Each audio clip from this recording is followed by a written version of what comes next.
coup, dernière phase de ce masterclass, dernière étape. Pour ceux qui nous rejoignent, on a eu déjà 3 interventions ce matin. Une première intervention avec Lana Gontier qui était sur l'aspect le marketing d'influence, c'est quoi, et revenir un petit peu sur la base de tout ça. On a eu ensuite Quentin Bordage, qui est le CEO de Call Square, qui est probablement la plateforme de référence aujourd'hui en marketing d'influence en France. Donc, il nous a expliqué un petit peu comment concevoir, comment détecter les bons influenceurs, comment mesurer l'impact qu'il va y avoir avec eux et surtout les tendances à venir. Là, on sort d'une intervention de Stella Bida, direct de Bruxelles, qui est extrêmement inspirante. Et on finit, comme à l'accoutumée, par des témoignages d'entreprises locales et également d'influenceurs locaux, tant qu'à faire. Et donc, je vous fais un petit tour d'horizon des personnes qu'on a. Je ne sais pas si Arthur et Claire sont arrivés de The Droners. En tout cas, on est content et on vous remercie. On a 2 entreprises qui sont là avec Laure de Sauger et Stéphanie Bégère. Donc, vous êtes respectivement directrice communication et marketing, si je ne dis pas de bêtises. L'une, Laure, chez Fédération Réunionnaise de Tourisme Explore la Réunion, et l'autre, Stéphanie, chez Austral. Donc, merci d'être là. Bonjour à toutes les deux. Merci à vous. Et on aura de l'autre côté des influenceurs locaux. Avec, je disais tout à l'heure, une étudiante de chez nous, donc Fazila, qui est Couleur Café, avec Carole de La Petite Créole, et avec normalement Claire et Arthur de The Droners. Voilà. Donc, on va avoir aussi bien du côté des entreprises des témoignages et puis un petit peu qu'est-ce qu'ils attendent des influenceurs, et aussi bien du côté des influenceurs des témoignages et ce qu'ils attendent des entreprises. En tout cas, on est ravis de voir que ça se structure à La Réunion, tout ce qui est marketing d'influence. Et donc, je laisse en première de cordée, entre guillemets, la parole à Laure de Sauger, donc de la Fédération Réunionnaise de Tourisme, de commencer à nous donner un petit peu son témoignage et comment ils œuvrent dans ces thématiques-là aujourd'hui. Merci Laure. Alors, je vais peut-être resituer la Fédération Réunionnaise de Tourisme, Plaisir. en fait, a notamment dans ses missions la promotion locale touristique de l'île. Donc, on s'occupe de la communication en interne, en appui aux offices de tourisme, à travers la marque Explore la Réunion, que vous connaissez peut-être pour certains, je l'espère en tout cas. Et donc, nous avons lancé cette marque en 2016, fin 2016, donc c'est une marque encore récente. Et je vais essayer de faire assez court. On avait déjà travaillé, enfin moi j'avais déjà travaillé avec un influenceur qui est assez connu en local, qui s'appelle La Vie en Mauve, donc Johan Mauve, sur des petites missions. Et le Covid est arrivé en 2020. Il a fallu effectivement lancer tout un plan de relance et de soutien au tourisme local. J'ai un peu appelé à l'aide, je vais dire, un certain nombre d'influenceurs que je connaissais ou peu ou un peu mieux, qui ont tout de suite répondu présent, notamment pour diffuser nos campagnes de com, de soutien. Donc ça, vraiment, je les remercie parce que tout ça, ça s'est fait vraiment par pur soutien aussi au tourisme et aux professionnels qui étaient vraiment en grande difficulté. Et donc, du coup, on a été amené à se voir et est né un projet qu'on a mis en place avec 5 influenceurs locaux. Donc, Carole, qui est présente, justement, la petite créole, Johan et sa compagne, donc de La Vie en Mauve, Jade, qui est plus… alors, ils ont tous chacun des passions et des choses qui les intéressent beaucoup, donc forcément qui touchent à l'île et au tourisme. Et on avait Roxane, donc, qui est de Avis d'Assiette, et enfin Brice, qui s'occupe de Travels Gallery. Donc, on s'est vu et est né un projet qui s'appelle Explorateur Pays. Je vais essayer de faire court. L'idée, en fait, c'est que ces personnes, pourquoi elles? C'est qu'elles se connaissent, elles sont amies dans la vie. Et je ne sais pas si vous m'entendez, parce que j'ai plus… Vous m'entendez? Bon. Et donc, ces personnes sont amies dans la vie, et du coup est né ce projet d'une aventure à vivre entre amis. Donc, c'est les explorateurs pays sur l'île. Donc, on a lancé un teaser l'année dernière. Donc, ils sont allés vivre une expérience au MAC. Donc, cette vidéo, elle est visible si vous voulez la voir sur Explore la Réunion, bien sûr. Donc, il y a un teaser et il y a l'expérience, en fait, à vivre à travers un hébergement, des activités, un esprit un peu aussi gastronomie, pays. Et donc, vraiment, c'est quelque chose qui a bien marché, qui a bien fonctionné, hein. Il y a eu 500, plus de 530 000 vues sur l'ensemble de nos communautés. Donc, Carole pourra en parler sûrement pour sa partie à elle. Donc, l'idée, c'est vraiment de mettre en avant l'humain, les gens qui font le tourisme, et qui font vivre aussi, qui nous permettent de vivre des expériences un peu différentes, sortir un peu des sentiers battus, sortir un peu de ce que peut-être recherche le touriste extérieur quand il vient. Il va peut-être aller voir les choses un peu plus connues. Et nous, on essaye d'être plus inspirant et de donner, de transformer un peu l'influenceur en sorte de guide touristique amical, inspirant surtout. Voilà, c'est ça. Et l'idée, c'est derrière, c'est effectivement, on n'est pas là, nous, moi en tout cas, dans le cadre de ma mission, c'est de faire de la promotion. Donc, c'est pas de vendre, mais l'idée bien derrière, c'est d'inciter à consommer. Et on avait vraiment besoin d'engager la clientèle locale pour consommer chez les professionnels du tourisme qui étaient fortement impactés. Donc voilà, en gros, pourquoi il y a eu ce travail aussi avec une bonne partie d'influenceurs et que pourquoi eux, c'est qu'ils étaient, déjà, ce sont des influenceurs locaux, donc ils aiment leur île, ils ont des communautés engagées, qui partagent les mêmes valeurs, et puis qui ont un fort capital sympathie, quoi. Donc, forcément, c'est des choses en termes d'image qui, moi, m'interpellent beaucoup. Ils n'ont pas du tout…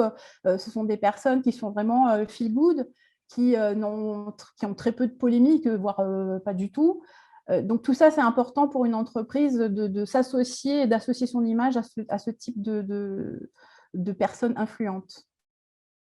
Ce que je recherchais, alors je vais peut-être le noter, moi, ce que je recherchais, c'est plus la qualité des contenus qu'ils pouvaient nous livrer, aussi bien en termes de films, parce qu'ils ont aussi rédigé des articles, réalisé des photos. Donc, tout ça est important, plutôt que la quantité de fans qu'ils ont. On n'est pas on n'est pas sur du star system, hein, d'influenceurs. Et donc, moi, ça me convient très bien. C'est-à-dire que je préfère des gens qui sont engagés dans leur communauté plutôt qu'une masse de personnes. Bien, merci pour ce témoignage. Je vais me permettre de poser du coup quelques questions. On a eu effectivement, je pense que la Fédération réunionnaise de tourisme utilisait avant quelques influenceurs. Aujourd'hui, il y a peut-être un changement stratégique. Est-ce que c'est dû au contexte? J'imagine que oui. Ou est-ce qu'il y a d'autres raisons derrière? Et si oui, quelles sont-elles?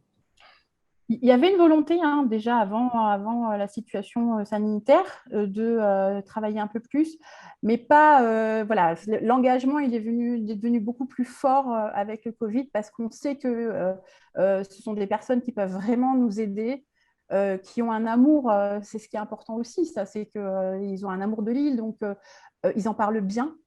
Ça, c'est très important. Et je pense que ça sera, avec les années, de plus en plus important, ce travail et ce combiné qu'on peut avoir avec des gens qui parlent autrement aussi que nous en termes de campagne, etc., où on peut être un petit peu plus économiquement… on va enjouer un peu plus les gens, tandis que c'est un peu plus subtil, on va dire. Il y a de la subtilité aussi de passer par un influenceur parce que, comme je disais, il a un côté, c'est le bon copain. Voilà. Donc, je pense que ça ira de plus en plus en accompagnement des communications qu'on peut faire. Et du coup, je vais parler un petit peu actualité. Je pense que tu te doutais qu'on allait peut-être poser cette question. Il y a vos homologues, si je peux m'exprimer ainsi, de l'IRT, qui ont fait un petit scandale il n'y a pas longtemps sur la notion d'influenceur. Comment vous avez vécu ça, vous, du côté de la FRT, justement? nous, on a été un peu désolés que ça se passe comme ça, parce que la volonté, je pense qu'elle n'était pas du tout de créer des polémiques, jamais. Enfin, je veux dire, quand on se lance comme ça avec des influenceurs, on veut plutôt avoir de la sympathie et Là, voilà, nous, on n'a pas trop, on n'avait pas à communiquer de toute façon. Euh, mais voilà, c'est aussi le risque d'être avec des influenceurs un peu stars, entre guillemets, qui peuvent, c'est négatif ou positif. Enfin, c'est compliqué. Je pense que c'est compliqué à part peut-être des gens comme Manu Payette, qui a été aussi invité par l'IRT, euh, qui a vraiment cet esprit feel good dont je parlais tout à l'heure. Quelqu'un qui bosse, parce qu'on peut dire qu'il bosse dans la télé-réalité maintenant, c'est pas la même chose. Donc il y a peut-être eu voilà, une incompréhension aussi hein, de certaines personnes. Donc voilà, moi voilà, je veux pas lancer la polémique. Je pense qu'il voilà, il pensait bien faire et voilà, ça a été un peu le bad buzz. Bien. Parce qu'on voit effectivement, et tu le disais très bien, alors une explosion, on va dire, surtout à La Réunion d'ailleurs, du marketing d'influence. On a vu là récemment un SFR avec, je crois que c'est Sébastien Follin, il y a l'ancienne Miss Réunion, là, les noms m'échappent, et Narcisse du handball. Et vous, dans votre relation avec les influenceurs, donc les 5 que tu as évoqués, comment ça s'est passé? Est-ce que vous avez mis en place un contrat? Est-ce qu'il y a des attentes précises? Est-ce qu'il y a un cadre officiel que vous avez posé par rapport à la relation? Oui, enfin, Carole pourra y revenir tout à l'heure. Ça a été vraiment une construction ensemble déjà sur le projet. Eux, ils sont venus avec le projet quand même.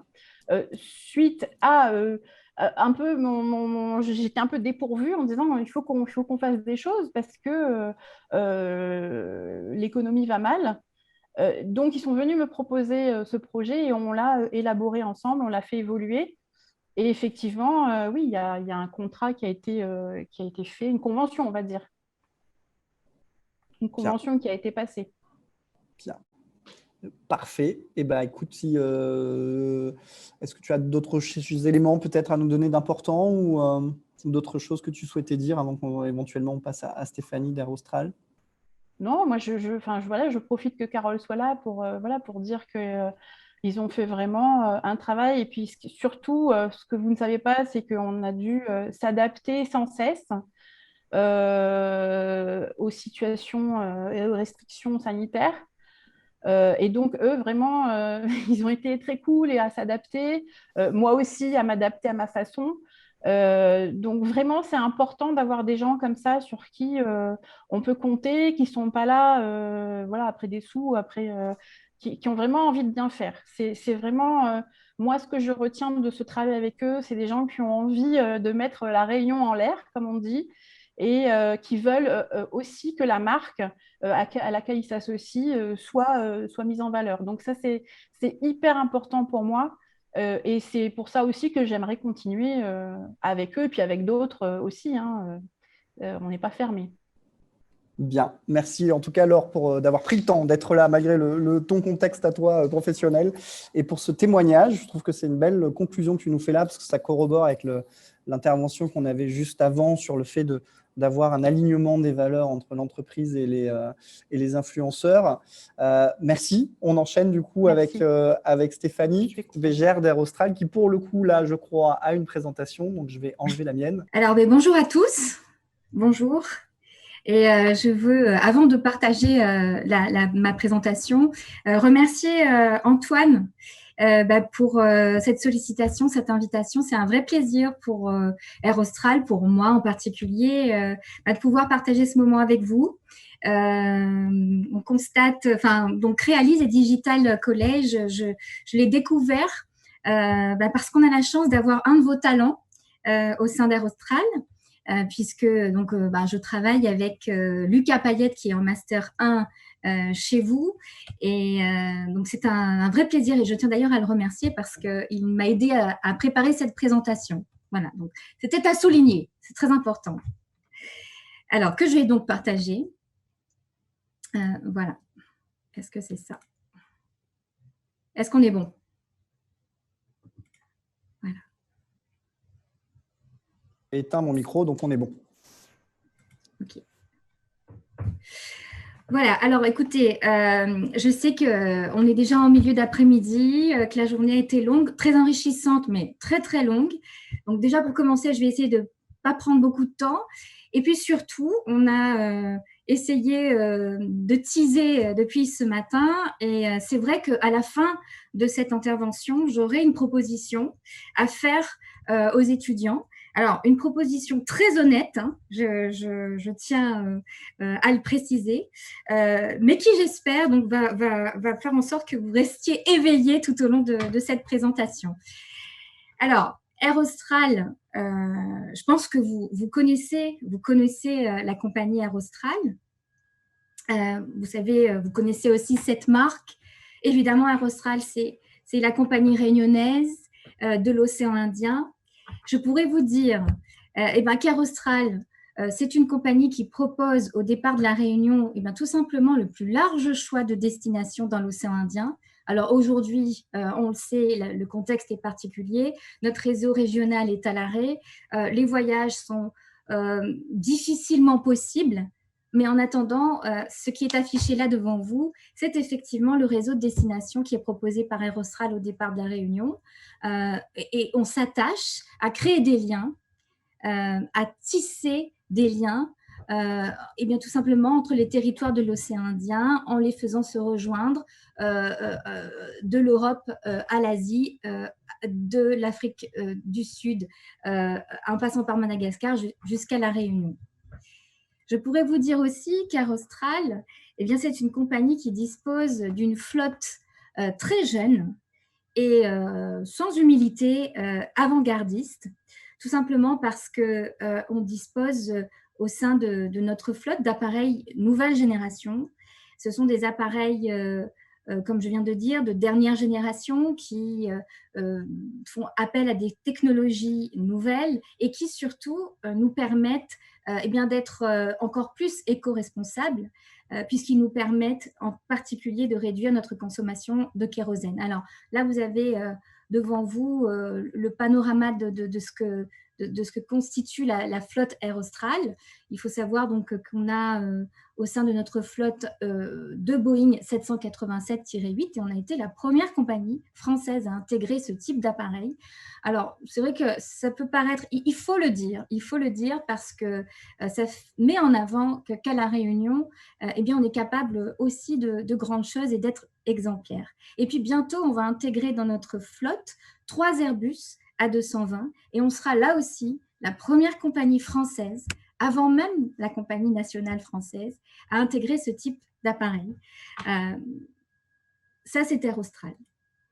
Alors, évidemment, notre compagnie s'attache à travailler autour de valeurs fondatrices.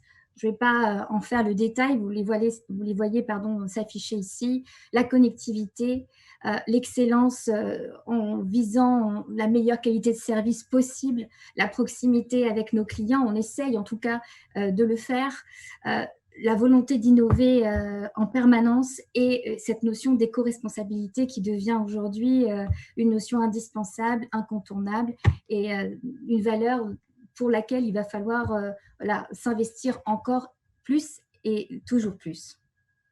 Mais moi, ce que je voudrais qu'on retienne d'Air Austral, c'est que c'est surtout une compagnie qui est ancrée sur son territoire. Nous sommes effectivement basés à La Réunion, nous sommes fiers de notre identité réunionnaise et cette identité réunionnaise, on cherche à la véhiculer par tout moyen possible et mis à notre disposition. Et donc c'est pour ça que j'ai choisi de vous présenter une partie de nos équipages avec nos uniformes photographiés en plein cœur de la plaine des Sables. Je trouve que ces photos représentent bien la compagnie Air Austral. C'est la fierté d'une identité qu'elle cherche à faire rayonner dans l'océan Indien, en métropole, en Europe et pourquoi pas dans le monde. Alors, j'ai envie de partager avec vous, avant d'arriver au cœur du sujet, une petite vidéo qui est une vidéo pleine d'émotions Et j'ai envie de la partager parce que Air Austral, c'est la compagnie du cœur et c'est la compagnie de l'émotion. Et je crois que cette vidéo est un condensé de ce qu'on peut retenir d'Air Austral. Donc, je vous la laisse. Je vous laisse la découvrir.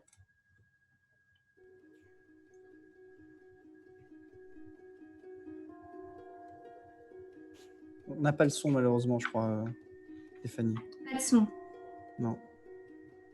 Merci. Bah alors, si vous n'avez pas de son, c'est dommage parce qu'il y a une belle musique.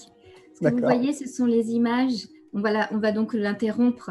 Mais juste, je vais vous montrer. Donc, ce que vous voyez, ce sont les images de l'arrivée à La Réunion pour la première fois. Et ben, du fameux 787-8 qu'on est allé chercher chez le constructeur, donc à Seattle, et qu'on a ramené chez nous. Et ces images, donc, tout simplement, retracent ce voyage assez exceptionnel et surtout l'arrivée à La Réunion, le premier atterrissage en présence du personnel,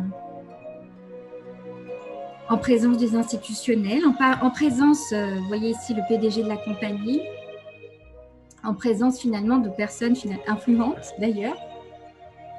Et c'était un vrai grand moment d'émotion pour la compagnie, un vrai moment de fierté partagé.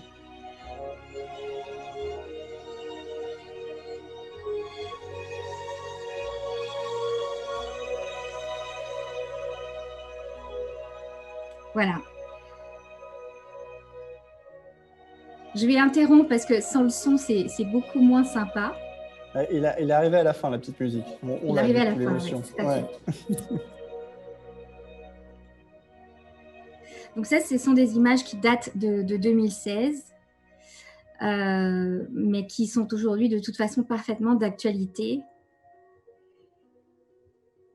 Et ce que je voulais vous montrer, c'est effectivement cet enthousiasme du personnel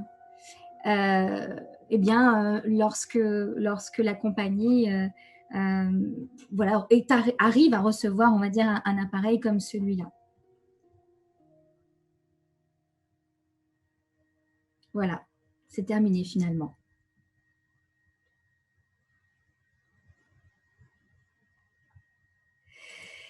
Alors, merci pour cette première partie. J'ai essayé de la faire la plus courte possible, mais ça me semble important de faire passer certains messages par rapport à Air Austral, que l'on voit sous un certain angle, mais qui, encore une fois, je le répète, aujourd'hui travaille à surtout être une compagnie d'émotion. Et c'est en ce sens que pour nous, l'influence, finalement, a toujours plus ou moins fait partie de nos préoccupations, a toujours fait partie plus ou moins de nos dispositifs, en particulier de communication, tout simplement parce que, comme la plupart des entreprises, comme pour la plupart des marketeurs, au cœur de notre enjeu principal reste bien sûr notre image de marque. Et quelle arme plus puissante que le bouche à oreille pour agir sur notre image de marque. On le sait bien, c'est notre cercle proche qui va faire en sorte qu'on va être convaincu de choisir telle ou telle marque, de faire le choix de telle ou telle entreprise, de tel ou tel produit. Et c'est en cela que l'influence a toujours été au cœur, entre guillemets, des débats et des préoccupations, puisque l'influence va agir tout simplement sur ce fameux bouche à oreille qui, au final, agira sur notre image de marque. Et ce qu'on cherche à faire, bien évidemment, c'est avoir l'image de marque la plus nourrie possible, la plus positive possible, pour qu'au final, le consommateur, le client finisse par nous préférer et nous choisir. Alors, Air Austral a toujours, comme je viens de le dire, essayé de travailler sur le bouche à oreille en faisant appel à des influenceurs, plutôt des ambassadeurs. On a travaillé avec différentes personnalités, on travaille beaucoup avec la presse, on travaille beaucoup avec des institutionnels pour construire effectivement notre image de marque. Et sur un plan publicitaire, à l'occasion notamment des 25 ans de la compagnie, on a fait le choix de travailler avec des personnalités de la Réunion. Je peux citer par exemple Dimitri Payet, je peux citer par exemple Stéphanie Tazard, je peux citer aussi Mehdi Gerville, qui justement, alors vous n'allez pas avoir le son du coup de ce que je comprends, mais donc nous a aidé à tourner une publicité, et à travers cette publicité, il s'agissait d'avoir le témoignage publicitaire de cet ambassadeur, de cette personnalité, pour passer des messages valorisant différents atouts de la compagnie. Donc, je vais vous diffuser quand même les images. Je ne sais pas si vous allez l'entendre, mais donc, dans l'idée, on utilise à travers un média traditionnel, la télévision, la publicité télévisée, un ambassadeur qui porte un message valorisant la compagnie. Donc, je vais tenter la diffusion de cette courte publicité, mais je pense que vous n'allez pas avoir le son. J'avais 15 ans quand Air Austral a été créé. On a grandi ensemble. Je suis fier que la compagnie m'ait demandé de composer une musique, sa musique, aux couleurs de la Réunion. L'avion, c'est une partie de ma vie. Quand on est sur Air Austral, on emmène la Réunion avec nous. Ni mange créole, de mon ni cause créole, mais sans main comme mon case. Air Austral, vous serez toujours au cœur de notre compagnie. Voilà. Alors, pourquoi je vous montre tout ça? On l'aura compris. Air Austral et l'influence, donc c'est une histoire qui date, mais j'ai envie de dire qu'il ne s'agit pas que d'Air Austral. À peu près, à mon avis, toutes les marques et toutes les entreprises utilisent l'influence, ont toujours utilisé l'influence, en utilisant les médias traditionnels. Et aujourd'hui, on est en train de faire un virage, ou en tout cas d'essayer de trouver un équilibre entre l'usage des médias traditionnels et bien évidemment les outils du digital. Et pour ce qui concerne Air Austral, ce qu'il faut savoir, c'est que notre avènement sur les plateformes issues de l'intelligence artificielle, donc notre avènement en particulier sur les réseaux sociaux, est finalement assez récent. Donc là, on vous a fait une petite frise de notre, on va dire, de la façon dont Air Austral a commencé à investir les réseaux sociaux. Et ça date donc de 2014 avec la mise en place de notre première chaîne YouTube. On a commencé comme ça. Et puis, un an après, à l'occasion des 25 ans de la compagnie, on a choisi de mettre en place une page événementielle sur Facebook. On était allé très prudemment parce qu'on avait très, très peur de ne pas pouvoir gérer les commentaires, en fait, qui pouvaient être, comment dirais-je, provoqués par la mise en place d'une telle plateforme. Et c'est vrai que à ce moment, la compagnie n'était pas forcément structurée pour avoir une vraie gestion des médias sociaux. Et puis, on s'est rendu compte qu'on était en train de prendre un peu de retard quand même. Alors, en 2017, on a choisi d'investir Facebook, de se concentrer sur Facebook et de tenter de gérer cette plateforme du mieux possible. Donc, la page événementielle I Love Air Austral devient Air Austral officiel. Aujourd'hui, donc, on a 50 000 abonnés. Donc, ça reste correct. La marge de progression est encore très forte et on est en train d'y travailler. Et surtout, on a vraiment un regard concentré sur ce réseau social.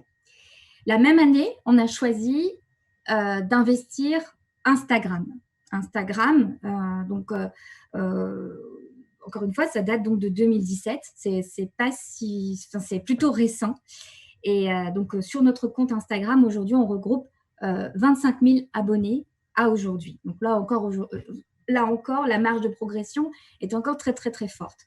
Donc, ce que je veux dire par là, c'est que c'est quelque chose qu'on a investi prudemment en fonction de nos moyens, en fonction de notre organisation et de notre capacité, finalement, à gérer ces plateformes et à interagir avec nos communautés.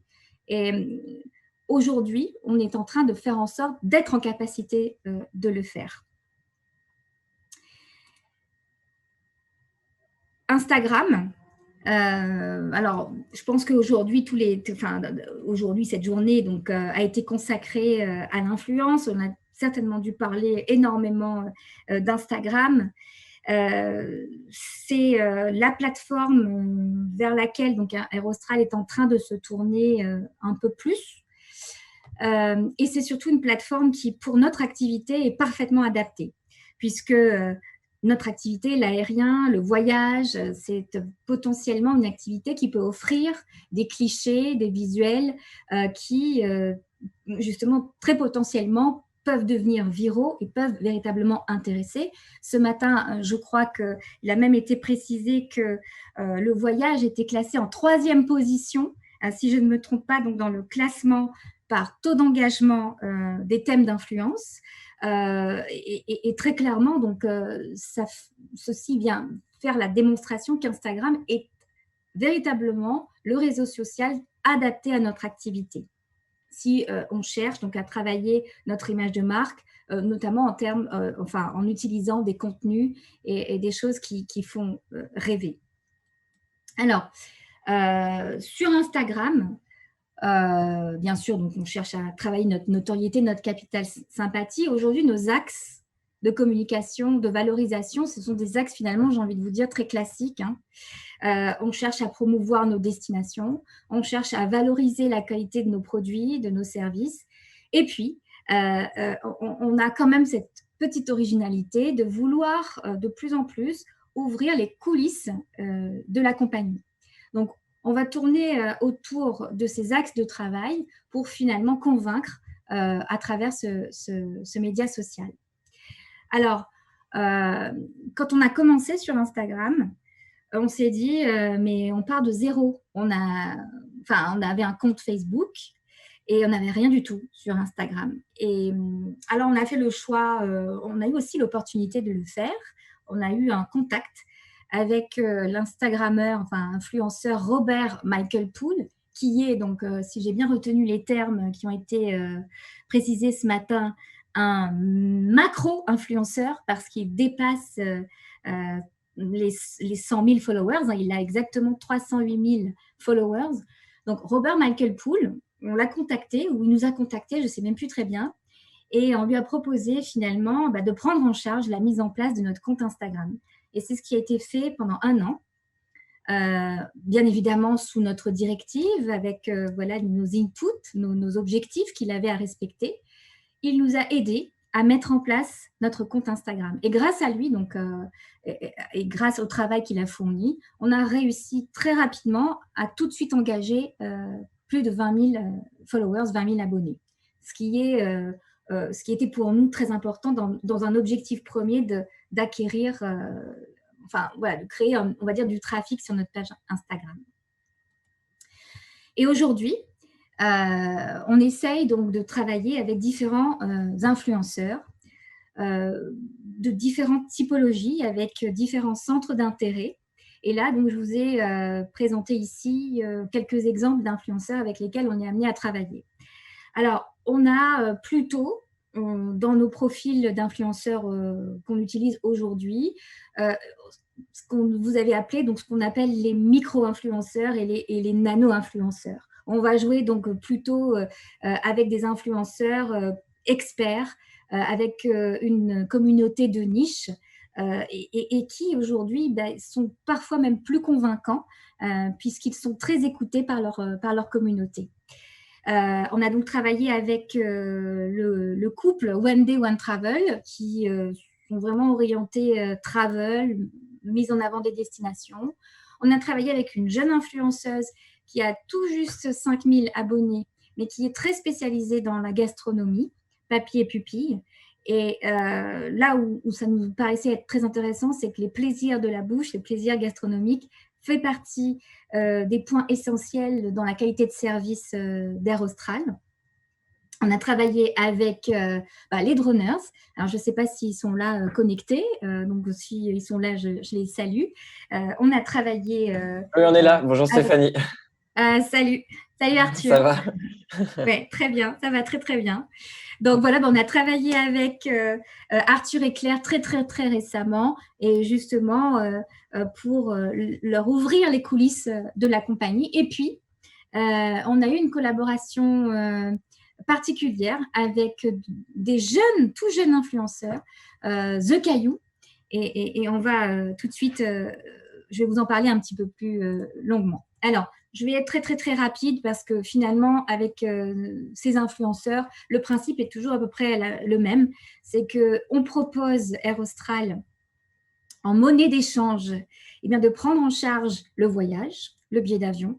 On les amène partout où les avions d'Air Austral sont capables de se poser. Et bien évidemment, en contrepartie, ils nous proposent de la visibilité, soit via des posts, via des stories, via des reels, ou tout simplement des articles sur leur blog. Ça a été le cas donc de One Day One Travel, qui, donc en plus des posts valorisant nos classes de voyage ou même nos destinations, nous ont proposé des articles sur leur blog. Donc, je parlais tout à l'heure de Papi and Pupi.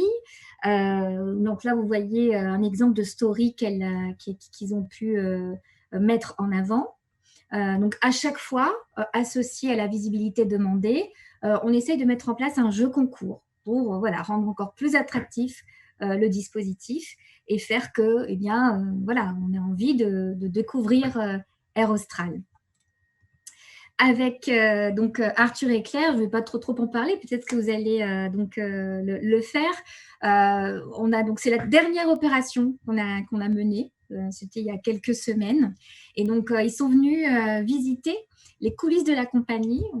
Donc, Arthur a pu entrer dans un cockpit. Ils ont pu monter sur l'aile de l'avion. Et surtout, ils ont visité notre centre de formation PNC. Donc, c'est là où tout notre personnel, hôtesses et stewards, sont formés aux règles de sécurité, etc., et aux règles de service.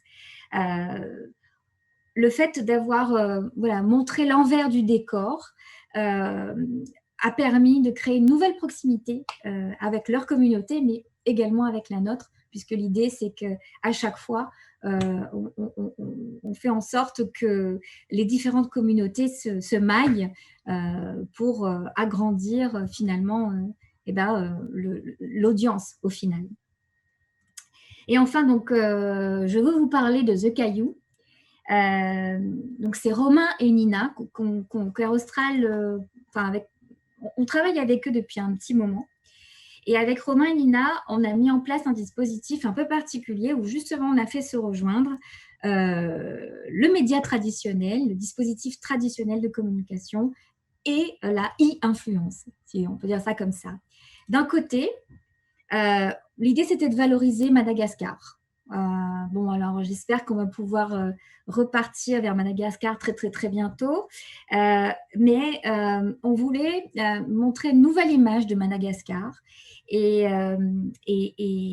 sous un concept qu'on a appelé Mada Wow, parce que c'est vrai que c'est une destination avec un effet wow.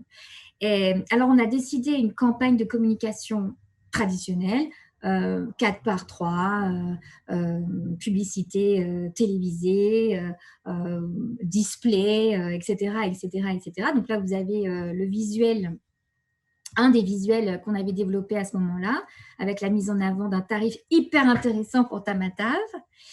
Et puis à côté de ça, on a demandé à Romain et Nina de produire des contenus pour valoriser la destination, un peu à l'instar de Combini. Donc l'idée c'était sur notre réseau social de venir créer comme ça des épisodes pour valoriser la destination Madagascar. Alors ça, malheureusement, le Covid nous a complètement coupé, mais j'espère qu'on va pouvoir mettre ça en place. Donc quelque part, ça c'est une exclusivité que je vous montre là, parce qu'on n'a pas encore pu le diffuser.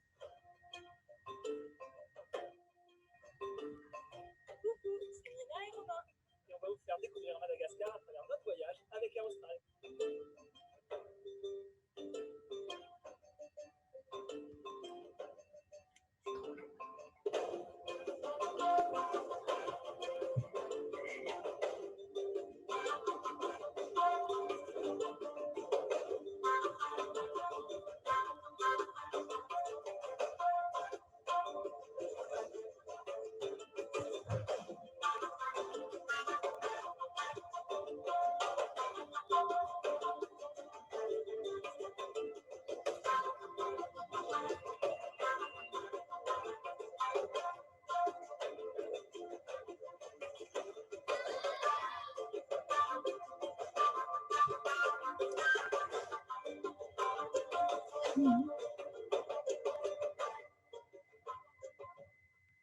Voilà, donc ça c'est un exemple de contenu qui a été pensé et créé donc, par Nina et Romain en faveur donc, de cette campagne qu'on avait souhaité lancer.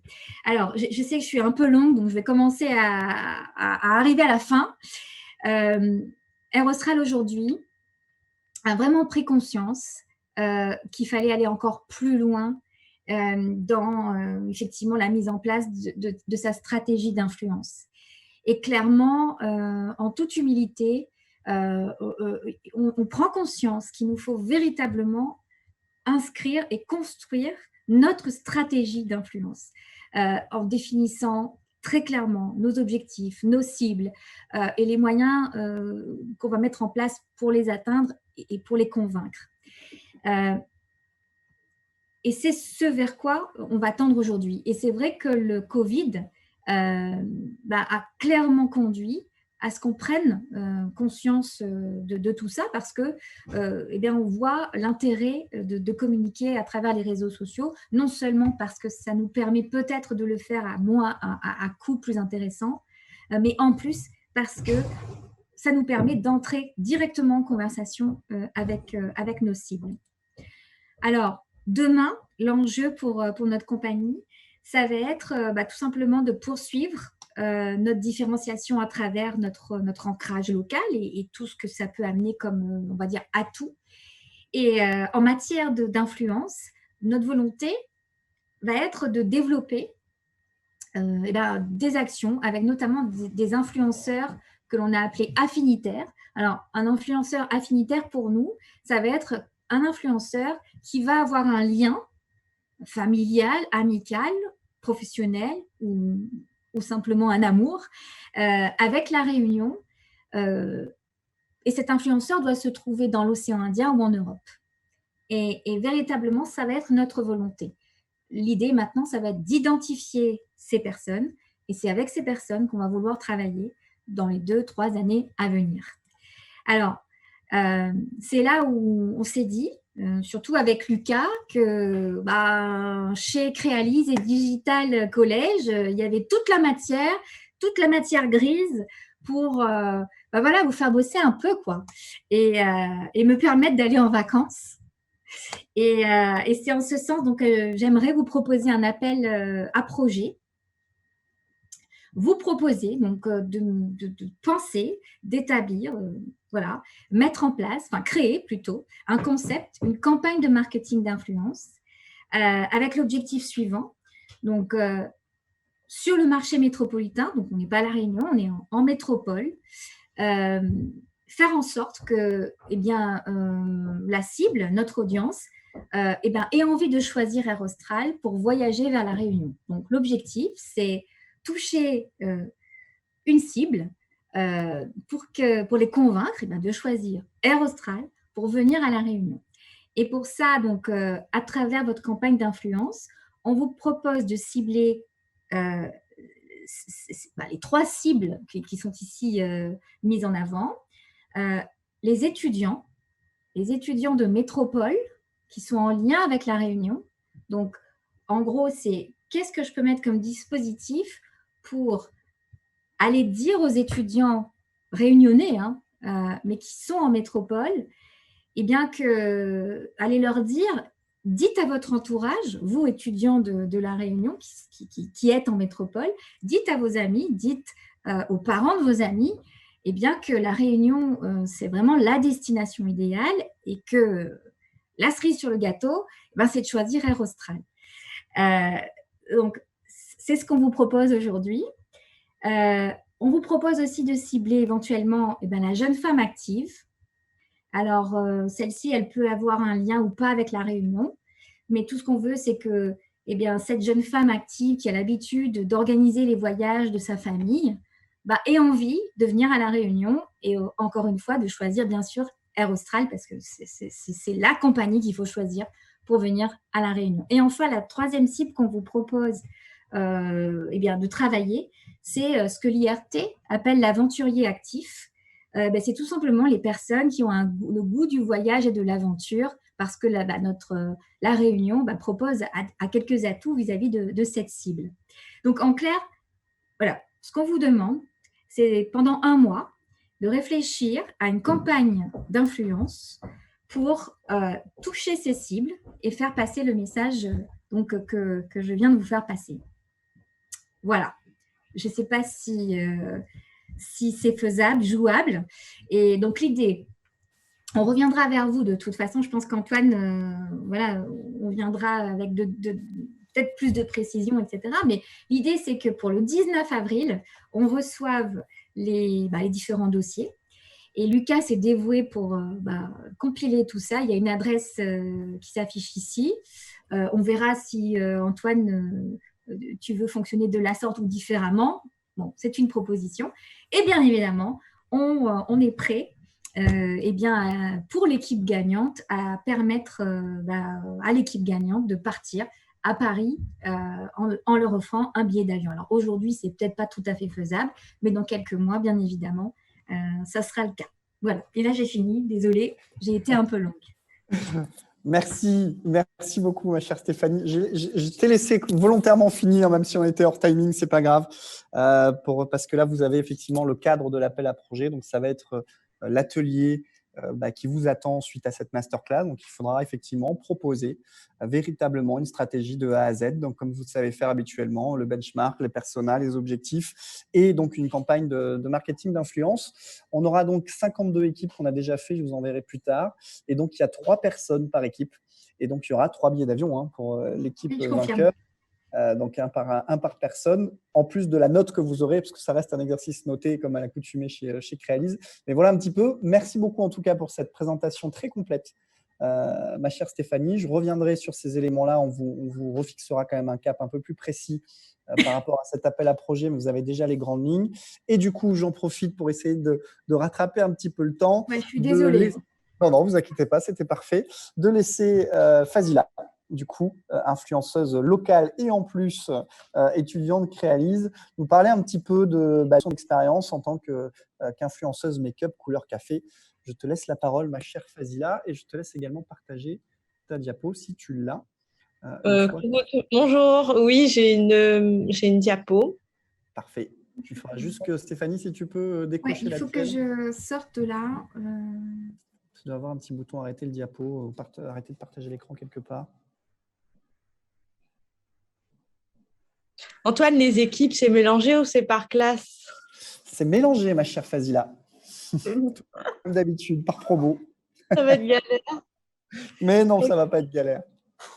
Ouais. Alors, je ne sais pas si on peut le faire, nous, de notre côté, pour enlever l'écran de Stéphanie. Voilà, ça y est. Merci, Stéphanie. Alors, on te laisse faire, Fazila. Partager l'écran.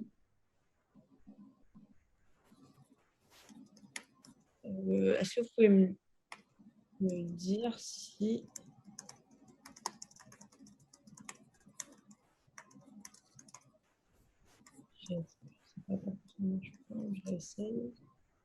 C'est le petit bouton vert au milieu, Fazila, que tu as au centre.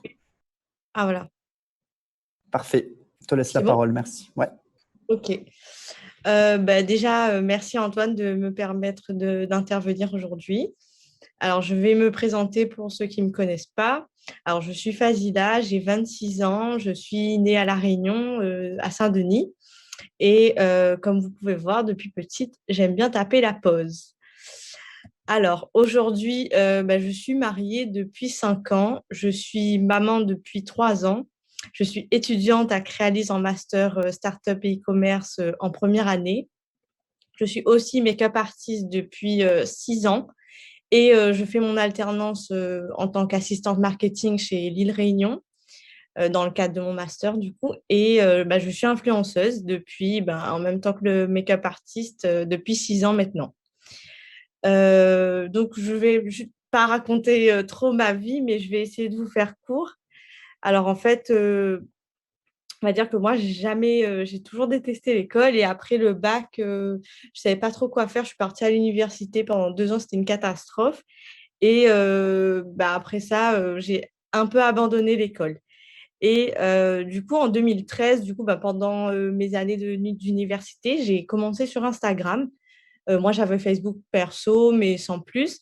Et j'ai commencé sur Instagram à partager des trucs que j'aimais. J'ai toujours aimé la mode, à manger, etc., dessiner et tout. Donc, je partageais, mais de manière très personnelle. C'était un compte perso. Et j'ai commencé à me maquiller un petit peu en piquant des trucs dans la salle de bain de ma mère. Sauf qu'elle est beaucoup plus claire que moi, donc c'était vraiment pas top. Et j'ai commencé à m'intéresser et je commençais à m'acheter du maquillage et je voyais que je m'en sortais pas mal, c'était pas trop moche ce que je faisais. Et une fois, j'ai eu l'idée, on va dire que dans ce temps-là, comme disait ce matin, il y avait Enjoy Phoenix qui faisait du lifestyle et tout. Et c'est vrai qu'elle m'avait inspirée, mais je ne me pensais pas ni être à la hauteur, ni refaire la même chose, juste que c'est vrai qu'elle m'avait un peu ouvert l'esprit. Et j'ai commencé à faire des vidéos de maquillage, de ce que je faisais, sans parler. Je faisais vraiment un maquillage étape par étape. Et bizarrement, ça a matché, enfin, ça a pris une petite ampleur. Et les gens ont commencé à m'appeler pour venir maquiller, sauf que moi, je me maquillais moi toute seule, mais je n'avais pas du tout confiance. Et du coup, voilà. Et c'est là où j'ai créé du coup une page Facebook où c'était un peu plus facile parce qu'à l'époque, sur Instagram, mettre des vidéos, c'était super compliqué. On pouvait mettre que 30 secondes ou je ne sais plus. Et donc, je mettais surtout, il n'y avait pas de story. Et du coup, je mettais surtout sur Facebook et j'ai créé en 2015 Couleur Café. J'ai voulu vraiment faire la différence entre mon prénom et un pseudonyme pour que si on m'interpelle, je sais d'où ça vient et je sais que c'est quelqu'un que je ne connais pas forcément. Et aujourd'hui, ça m'aide quand même parce que je trouve que c'est mieux pour moi. Et j'ai commencé sur Facebook avec ma page. Et j'ai commencé à avoir un petit peu trop de demandes et tout. Et ensuite, moi, j'étais vraiment dans l'optique, quand j'ai vu que ça a marché, je me suis dit, ça se trouve, je vais devenir maquilleuse, c'est ça ma voie. Et je suis partie à Paris pour faire une formation à Make Up Forever pendant un mois intensif où j'ai suivi des cours toute la journée de maquillage. Et j'ai vu que j'étais dans le niveau, j'étais vraiment j'étais bien par rapport aux autres et donc j'étais quand même fière. Et quand je suis revenue avec plein de confiance en moi et j'ai commencé à postuler dans les magasins de cosmétiques pour les fêtes de fin d'année, vu que scolairement parlant, je ne savais pas trop quoi faire. Et entre-temps, je faisais suivre toute cette aventure-là sur mes réseaux de manière, je me dis, j'anime, je fais ramener des gens et puis j'aurai plein de clientes qui m'appelleront plus tard pour maquiller. Et je décroche de là mon premier CDI. Donc, on me propose directement un CDI chez Inglot, dans le centre commercial Carrefour, sur le stand. Et j'accepte, parce que je ne sais pas quoi faire d'autre. Donc, j'accepte ce CDI. Et on va dire que ce CDI-là, c'était l'expérience la plus intensive, la plus formatrice et en même temps la plus destructrice parce que je me suis retrouvée à 21 ans avec des horaires de centre commercial, vendeuse, maquilleuse, responsable de stand. Et je me suis dit, mais je suis sûre que je peux faire mieux niveau école. Donc, je suis partie, j'ai tenu 8 mois et je suis partie en courant à l'école. Voilà. Et donc, je suis partie en BTS communication. Et je suis littéralement en courant parce que je me suis dit, je ne peux pas m'arrêter à là. Et du coup, là, sur la photo, on me voit allaiter parce que je suis tombée enceinte en deuxième année. Donc, c'était la cata, je n'étais pas là. Mais un mois après mon accouchement, j'ai dû passer les examens pour passer mon BTS. Et là, on me voit en train de réviser et rattraper un an. Et bien sûr allaitante. Et du coup, j'ai continué de maquiller. Les gens m'appelaient de plus en plus. Du coup, je me suis dit, c'est vraiment ça que je dois faire, maquiller pour des mariés, etc., etc.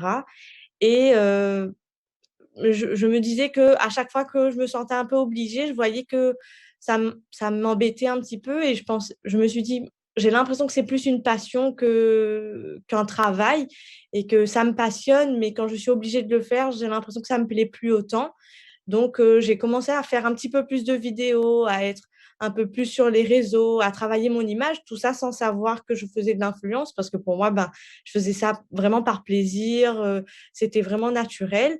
Et j'ai jamais sponsorisé mes comptes, j'ai jamais mis de l'argent dessus, donc c'était vraiment pas mon but de me faire connaître et tout.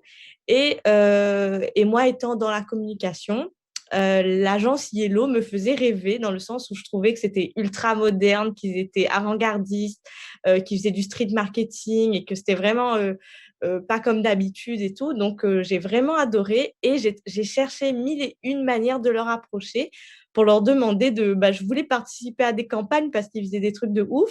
Et j'ai cherché, je me suis dit, je leur envoie une petite diapo, une petite vidéo.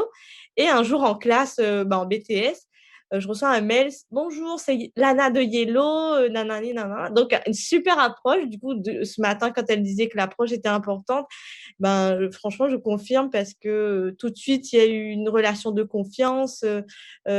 C'était la première fois que je me faisais approcher par une agence. Et de là, j'ai eu mes premières collaborations. Donc, j'ai pu travailler avec plusieurs marques. Effectivement, au début, c'est un petit peu compliqué parce qu'on ne sait pas comment se lancer, enfin, je veux dire, on ne sait même pas de quoi on vaut, ni c'est quoi le taux d'engagement et tout. Et donc, et moi qui ne sponsorisais pas mes posts, que je n'étais pas dans cette optique, donc je ne connaissais pas trop, mais je me suis ouverte à l'agence, j'ai pas mal demandé, et puis moi j'ai fait mes recherches, et puis j'ai recherché des calculateurs tout simplement sur Internet, comme ce matin on a vu, le Marketing Hub, Call Square, Tank, tout ça, j'avais déjà essayé de calculer mon taux d'engagement et combien me valait un post ou mes stories. Et du coup, ça, c'est des informations qui sont publiques. Donc, pour ceux qui ont des comptes publics, donc les marques peuvent aussi avoir accès. Et du coup, voilà. Donc, ça m'a permis de savoir ce que je valais, même si je ne vous cache pas qu'au début, les marques qui commençaient à travailler étaient un peu sceptiques. Donc, on me proposait d'échanges de produits. Et moi, je me suis dit que pour commencer, ce serait pas mal. Et ensuite, on verra comment je pourrais me faire rémunérer. Et puis, j'avais l'agence qui était là quand même pour m'épauler. Non pas pour détériorer mon travail non plus, mais pour me dire, pour commencer, c'est déjà bien. Et je me suis ouverte à pas mal de marques comme ça pour une première approche. Et on a travaillé presque un an comme ça. Et ensuite, à la deuxième année, j'ai vu que ça avait payé parce que ces marques-là me rappellent toujours. Et donc, on travaille sur des partenariats rémunérés. J'ai travaillé du coup avec un joli panel. Et ce que j'ai la chance de faire, c'est que les marques qui me contactent sont toujours des marques qui sont ciblées dans mon univers. Et je pense que ce qui fait ma force aussi, c'est de ne pas être sur tous les fronts. Je reste sur ma niche. Du monde de la beauté, de la mode. Bon, c'est vrai qu'en story, je m'éparpille, je raconte un peu mes anecdotes, ma petite vie et tout. Mais mon contenu sur mon feed, il est vraiment axé beauté. Donc, quand une marque me contacte, elle sait déjà quelle est la cible et tout ça. Donc, je pense que ça permet à ces personnes-là de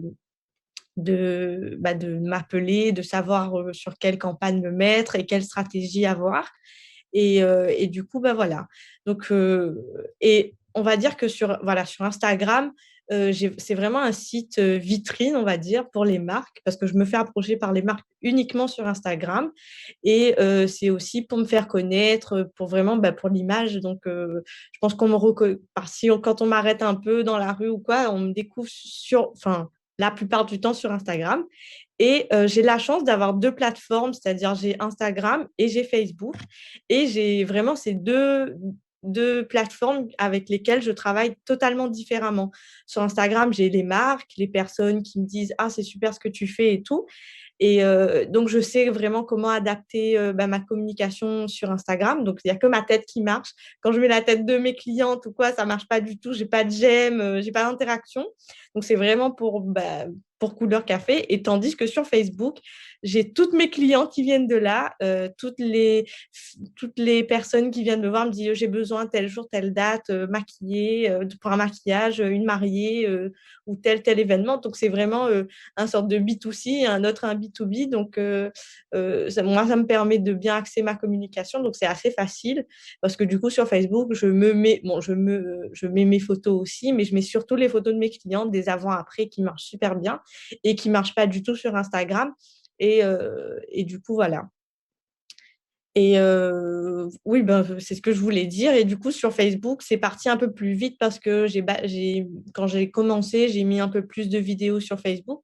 Donc aujourd'hui, je suis à 10 000 abonnés sur Facebook et 5 800 sur Instagram. Et j'ai peut-être pas beaucoup sur Insta, mais ce que j'aime bien, c'est que j'ai un bon taux d'engagement. Mais je pense que bah, c'est le fait d'être malgré que je parle du monde de la mode, du maquillage et tous ces artifices, mais je reste quand même naturelle. Il n'y a pas un néant de la personne qu'on connaît réellement et la personne virtuelle. Donc, je reflète vraiment ce que je suis sur les réseaux, etc. Et après, bah, je partage ce que je veux et je ne partage pas non plus ce que je ne veux pas. Mais je pense que c'est pour ça aussi que les marques me font confiance souvent ou n'ont pas de mal à me demander des choses ou me dire des choses parce que bah, y a le côté authentique et les marques en général, enfin toutes celles qui m'approchent me demandent de tester leurs produits avant, d'en parler que si j'aime les produits. Donc ça, c'est moi, enfin de toute façon, même partenariat ou pas, je parle si j'aime bien quelque chose. Donc ça c'est vraiment très intéressant. Et du coup, les marques sont ouvertes à ça et bah, ça, je suis fière de pouvoir travailler avec eux de cette manière-là, avec eux via une agence où maintenant les marques me contactent directement. Et donc bah, voilà. Et on va dire qu'aujourd'hui, bon, bah, les projets 2021, c'est un petit peu, bon, bah, ça évolue avec son temps et je suis fière. Parce que j'ai écrit mon premier article beauté et c'est sorti il y a 3 jours dans le magazine Glitter en donnant des astuces beauté. Donc, j'ai 2 pages et je suis trop fière. Et il y a un centre de formation qui m'a contactée et je donne mon premier cours de maquillage en tant qu'intervenante samedi 20. Et du coup, c'est une formation certifiante, donc je suis ultra fière et vraiment très contente. Je stresse vraiment, mais bon, voilà, ça fait partie. Et donc, bah voilà, c'est tout ce que j'avais à dire. Et bah, je vous laisse poser les questions. Et je voulais remercier Antoine vraiment de me faire intervenir ici en tant qu'influenceuse, mais surtout étudiante à Créalise, parce que bah, je suis fière. Je suis fière d'être à Créalise. Bon, j'ai mis une photo d'Antoine, mais je remercie tout Créalise, évidemment. Et donc, bah, voilà, bah, je vous laisse poser les questions. Merci Fazila. On fera le temps de questions à la fin. En tout cas, tu es au reflet de ce que nous a dit Stella. C'est chouette, beau parcours. Il y a une étude d'ailleurs il n'y a pas longtemps où tu fais partie des top 20 des influenceurs locaux Oui, en termes de taux d'engagement. Donc bravo en tout cas pour tout ça. Et on enchaîne avec une deuxième. Merci pour les dédicaces. J'ai beaucoup de cheveux blancs, je trouve. Et merci pour ça. On enchaîne avec une autre influenceuse pays. Je suis fier de la voir parce que Inde m'en a dit beaucoup de bien. C'était la première influenceuse qu'elle a suivie avant d'arriver ici à La Réunion. Donc la petite créole. Carole, je te laisse la parole. Et du coup, Fazila, si tu peux enlever ton partage pour que Carole puisse partager également le sien. Merci en tout cas. On se retrouve pour les questions tout à l'heure. Alors, du coup, bonjour à tous. Je suis ravie d'être là et j'ai suivi tout ce que j'ai pu de la journée et j'ai trouvé les débats hyper intéressants, les questions hyper pertinentes aussi. Donc, j'espère que vous en aurez encore pour le moment des débats. Je vous ai préparé une petite présentation. Je vais essayer de ne pas m'étaler. J'ai tendance à beaucoup parler, donc j'espère que ça va le faire. Du coup, comme Antoine me le suggérait, l'idée c'était de prendre un petit peu mon parcours, voir un petit peu comment je me suis lancée. Donc, je vous ai fait un petit aperçu rapidement. Alors, moi, du coup, peut-être ma petite particularité, c'est qu'à la base, en fait, je suis journaliste. J'ai fait un parcours classique. J'ai étudié les lettres modernes en Cagnes-Hippocagne. J'ai fait Sciences Po, j'ai fait l'école de journalisme. Et après, j'ai commencé à travailler donc, en 2010 pour des médias. Donc, le premier média avec lequel j'ai travaillé, j'étais encore en métropole. Ça s'appelle La Provence. Alors, je ne sais pas si vous connaissez, c'est un média du sud de la France. Donc, j'étais à Marseille. Et puis, La Réunion me manquait, évidemment, parce que moi, je suis native de Bras-Panon. Et donc, j'ai fini par avoir envie de revenir. Donc, j'ai quitté mon poste et je suis venue prendre un poste à La Réunion après avoir voyagé pendant une bonne année. Et j'ai travaillé pour Image Presse. J'avais déjà une casquette aussi que je vous ai mis rapidement. J'étais aussi intervenante à l'école de journalisme où j'ai moi-même été formée. Donc à l'époque, j'avais proposé les premiers cours de e-réputation. À l'époque, on parlait de ça. parce que concrètement, les étudiants, on était tous assez mal dotés là-dessus et on laissait, je me souviens qu'on en a parlé un petit peu plus tôt, on laissait des photos qu'on ne voulait pas voir, on ne pensait pas se rechercher sur Google, enfin, tout ce que Stella a dit, effectivement, voilà, ça faisait partie des cours que j'avais commencé à donner à l'école de journalisme avant de revenir vivre ici. Et puis, mon aventure sur Instagram, elle a commencé en fait à ce moment-là, quand j'ai quitté le journal, La Provence, et que je me suis dit, je vais prendre une année sabbatique. Et je suis partie voyager pendant 7 mois en solo avec mon petit sac à dos. Et à ce moment-là, j'avais un compte perso sur Facebook, un compte perso sur Instagram que j'alimentais très peu parce que voilà, j'avais pas pris le temps encore à l'époque. Donc là, on était en 2014-2015. Et en fait, quand j'ai commencé ce voyage, j'avais le sentiment, quand je partageais mes photos sur Facebook, j'ai l'impression que je fatiguais tout le monde. Que voilà, les gens en avaient un petit peu marre de me voir un jour dans telle ville, un jour dans telle autre, et que ça créait un peu du ressentiment. Donc, je me suis dit, je vais faire ça sur une plateforme différente. Donc, je me suis mise à alimenter mon compte Instagram. C'est ce que vous voyez là. C'était mon feed de l'époque, quand j'étais au Mexique, par exemple. Mais c'était vraiment un titre perso. Mon compte, il s'appelait Carole Waro, avec mon nom, etc. Donc, j'ai alimenté quasiment tous les jours, en fait, pour que tout le monde, tous les gens qui m'auraient demandé où est-ce que j'étais puissent le savoir. Donc, voilà, j'ai alimenté ce compte comme ça. Quand je suis revenue vivre à La Réunion, je me suis dit, mince, je vais prendre un poste de journaliste où je vais signer mes papiers avec mon nom et mon prénom. Et pour rester un petit peu dans l'anonymat, je me suis dit, il me faut un pseudo. Et c'est là que j'ai pris le nom de la petite créole, du coup, à l'époque. Et à ce moment-là, tout simplement, en fait, j'étais tellement contente de revenir vivre ici que dès que on faisait un week-end, dès que le soir, je voyais une belle lumière ou quoi, je me suis mise à poster ces images-là. Donc, c'est comme ça que j'ai commencé. Et puis, au bout de quelques mois, les premières demandes de partenariat sont arrivées, en fait. Le tout premier partenariat que j'ai fait, qui était rémunéré, donc, c'était avec la Cogédal à l'époque, où, alors moi, je suis quelqu'un qui aime beaucoup manger. Donc, on m'a proposé d'aller manger des gâteaux. Je ne me suis pas fait prier. Donc, c'était un partenariat qui était rémunéré dès le départ, mais que je faisais du coup en parallèle de mon activité salariée, donc où j'étais encore chez Imaspress. Et puis, en fait, les demandes de partenariat ont été de plus en plus nombreuses et je me retrouvais à plus avoir du tout le temps de les faire sur mes congés. Donc, j'ai dû faire un choix à un moment donné où refuser les partenariats ou les accepter, et il fallait que j'ai un cadre juridique plus établi, etc. Donc, ça m'a pris un petit peu de temps. J'ai eu un peu peur de faire le grand saut et je l'ai fait finalement. Quand on m'a proposé un partenariat que je ne voyais pas refuser, à l'époque, c'était French Bee qui s'appelait French Blue et qui me proposait d'aller faire plusieurs voyages en avion rémunérés. Et le premier, c'était de partir en République dominicaine. Donc là, je n'ai pas trop hésité. J'ai démissionné. Je suis partie et j'ai commencé à faire des voyages donc rémunérés. J'étais payée pour voyager, pour me filmer dans l'avion. Voilà. Et à partir de là, j'ai créé ma structure. Donc, j'ai continué en fait à garder les 3 casquettes dont je vous ai parlé juste avant. Donc, j'ai continué à travailler un petit peu avec des médias. J'avoue de moins en moins maintenant, mais je travaille aussi ce qu'on appelle en marque blanche, c'est-à-dire que je vais faire des contenus de la rédaction web, tout simplement, pour des sites, souvent dans le tourisme, où je ne vais pas forcément apparaître. Donc, j'ai commencé à alimenter, par exemple, vous voyez ici, c'est la rubrique expérience. Avec brio. Allô, oui, vous m'entendez bien ? Tout le monde m'entend bien? Ça va? Oh, ouais, on t'entend bien. Il y a dû avoir un micro qui s'allume en même temps. Je le coupe. J'ai eu pas peur toi. que ce soit moi. Tout va bien. Okay. Donc oui, je disais, donc, le premier, l'un des sites avec lequel je travaille le plus, c'est l'IRT, donc la rubrique expérience, qui n'est pas alimentée que par moi. On est plusieurs créateurs de contenu, plusieurs rédacteurs web à alimenter cette rubrique-là.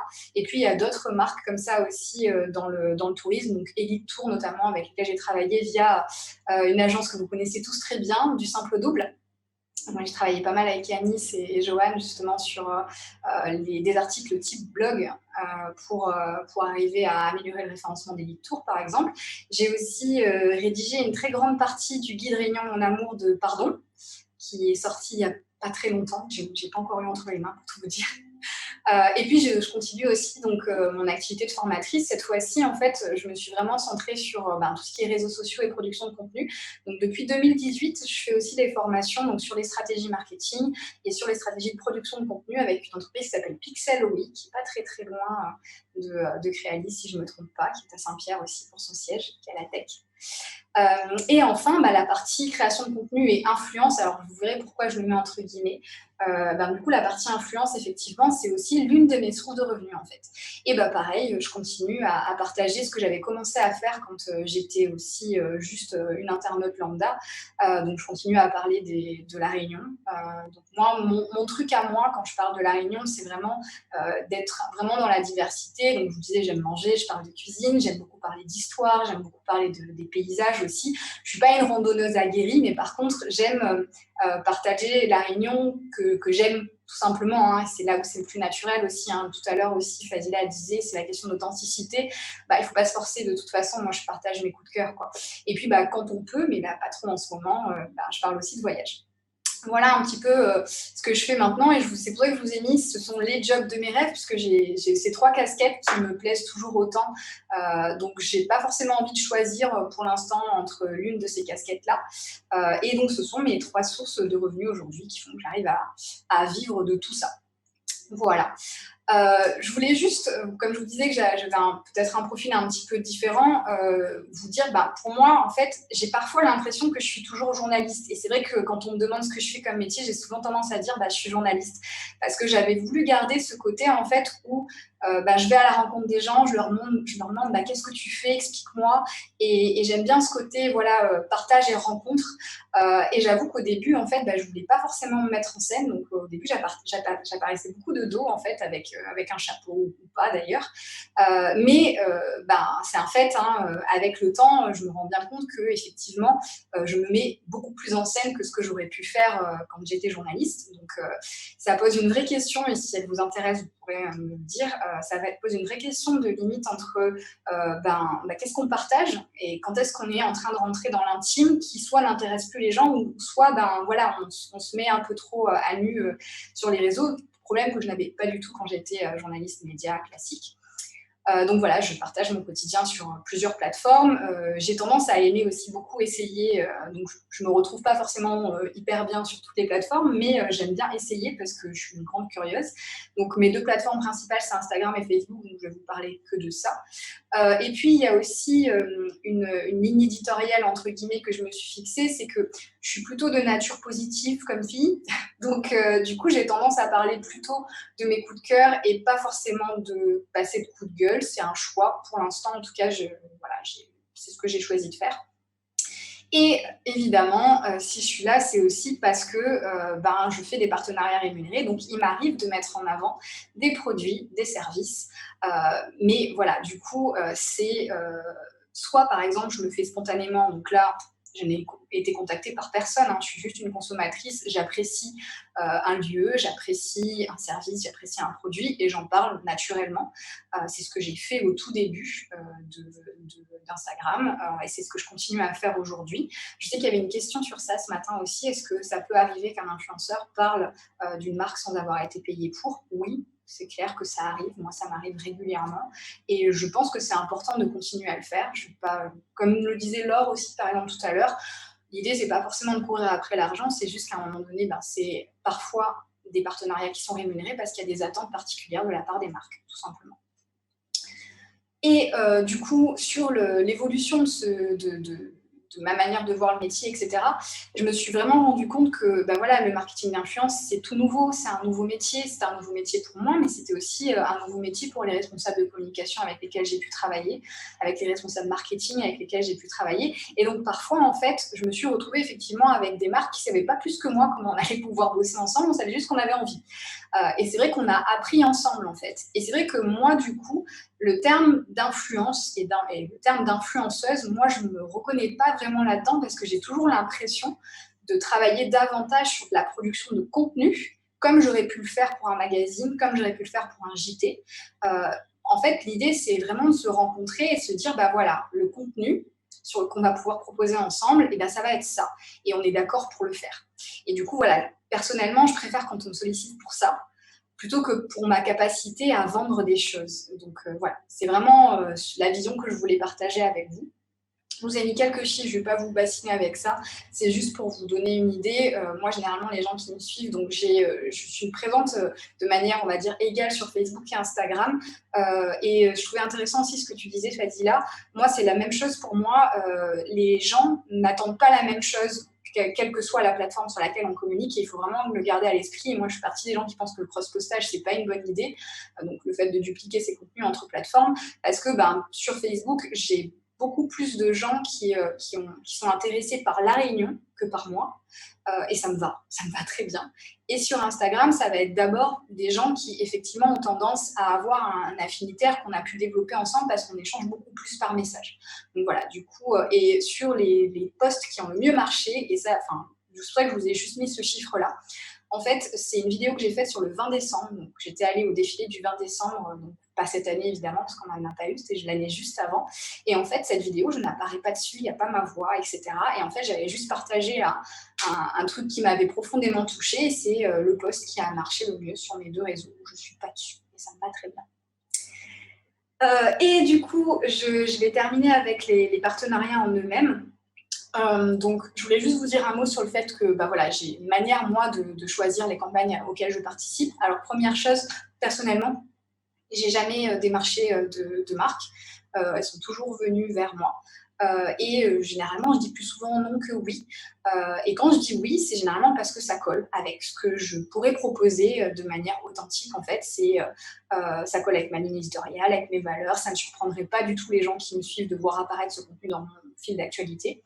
Donc, c'est comme ça que ça fonctionne. Je le fais aussi quand je pense que je peux avoir une valeur ajoutée, que je corresponds à la cible de la marque, etc. Parce que pareil, encore une fois, j'ai pas du tout, moi non plus, envie d'avoir une marque qui va venir bosser avec moi, qui va se dire ça marche pas le marketing d'influence. C'est pas du tout mon but non plus. Et puis généralement aussi, j'essaye de privilégier les collaborations à long terme. Alors pourquoi? Tout simplement parce que je trouve ça difficile pour moi d'avoir une relation de confiance avec la marque d'une part, et aussi que les abonnés qui suivent mes comptes comprennent pourquoi j'en parle, si j'en parle une fois et qu'ils ne la revoient plus jamais. Je pense vraiment que moi, ça ne me correspond pas de travailler de cette manière-là, donc c'est rarissime, je n'accepte pas de partenariat. Généralement, je travaille sur 3 mois, en tout cas sur une grosse opération qui va durer et où je vais avoir le temps de développer donc un storytelling, où je vais pouvoir vraiment avoir de la liberté et du temps pour parler. Et puis pareil, c'est la question du timing et du budget, effectivement. Donc ça, j'ai prévu d'en parler rapidement. Voilà, généralement, quand on attend de moi aussi une certaine qualité de contenu, une récurrence, etc., et généralement, il faut que j'ai le temps de le faire et il faut que j'ai le budget pour le faire. Et dans tous les cas, quand c'est un partenariat, je le mentionne systématiquement parce que pour moi, ce n'est pas une honte et ça ne change pas non plus ma manière de voir les choses. Si j'ai accepté, c'est parce que j'estimais que ça me correspondait et que ça pourrait intéresser. Et du coup, voilà, je vous ai juste mis un petit truc sur pourquoi, pour moi, en fait, généralement, je refuse les partenariats non rémunérés. Alors, comme tout le monde, au début, je me suis trompée sur les prix parce que j'étais salariée et j'avais ma référence de combien j'étais payée à la journée quand j'étais salariée. Donc, au début, je me suis trompée. Maintenant, j'apprends aussi à voir le temps que ça me prend de produire ce contenu et toutes les joies de l'entrepreneuriat. Mais du coup, aujourd'hui, voilà, je refuse généralement les partenariats non rémunérés parce que c'est mon métier, tout simplement. Donc, une campagne, ça veut dire un brief, donc souvent des réunions avec la marque.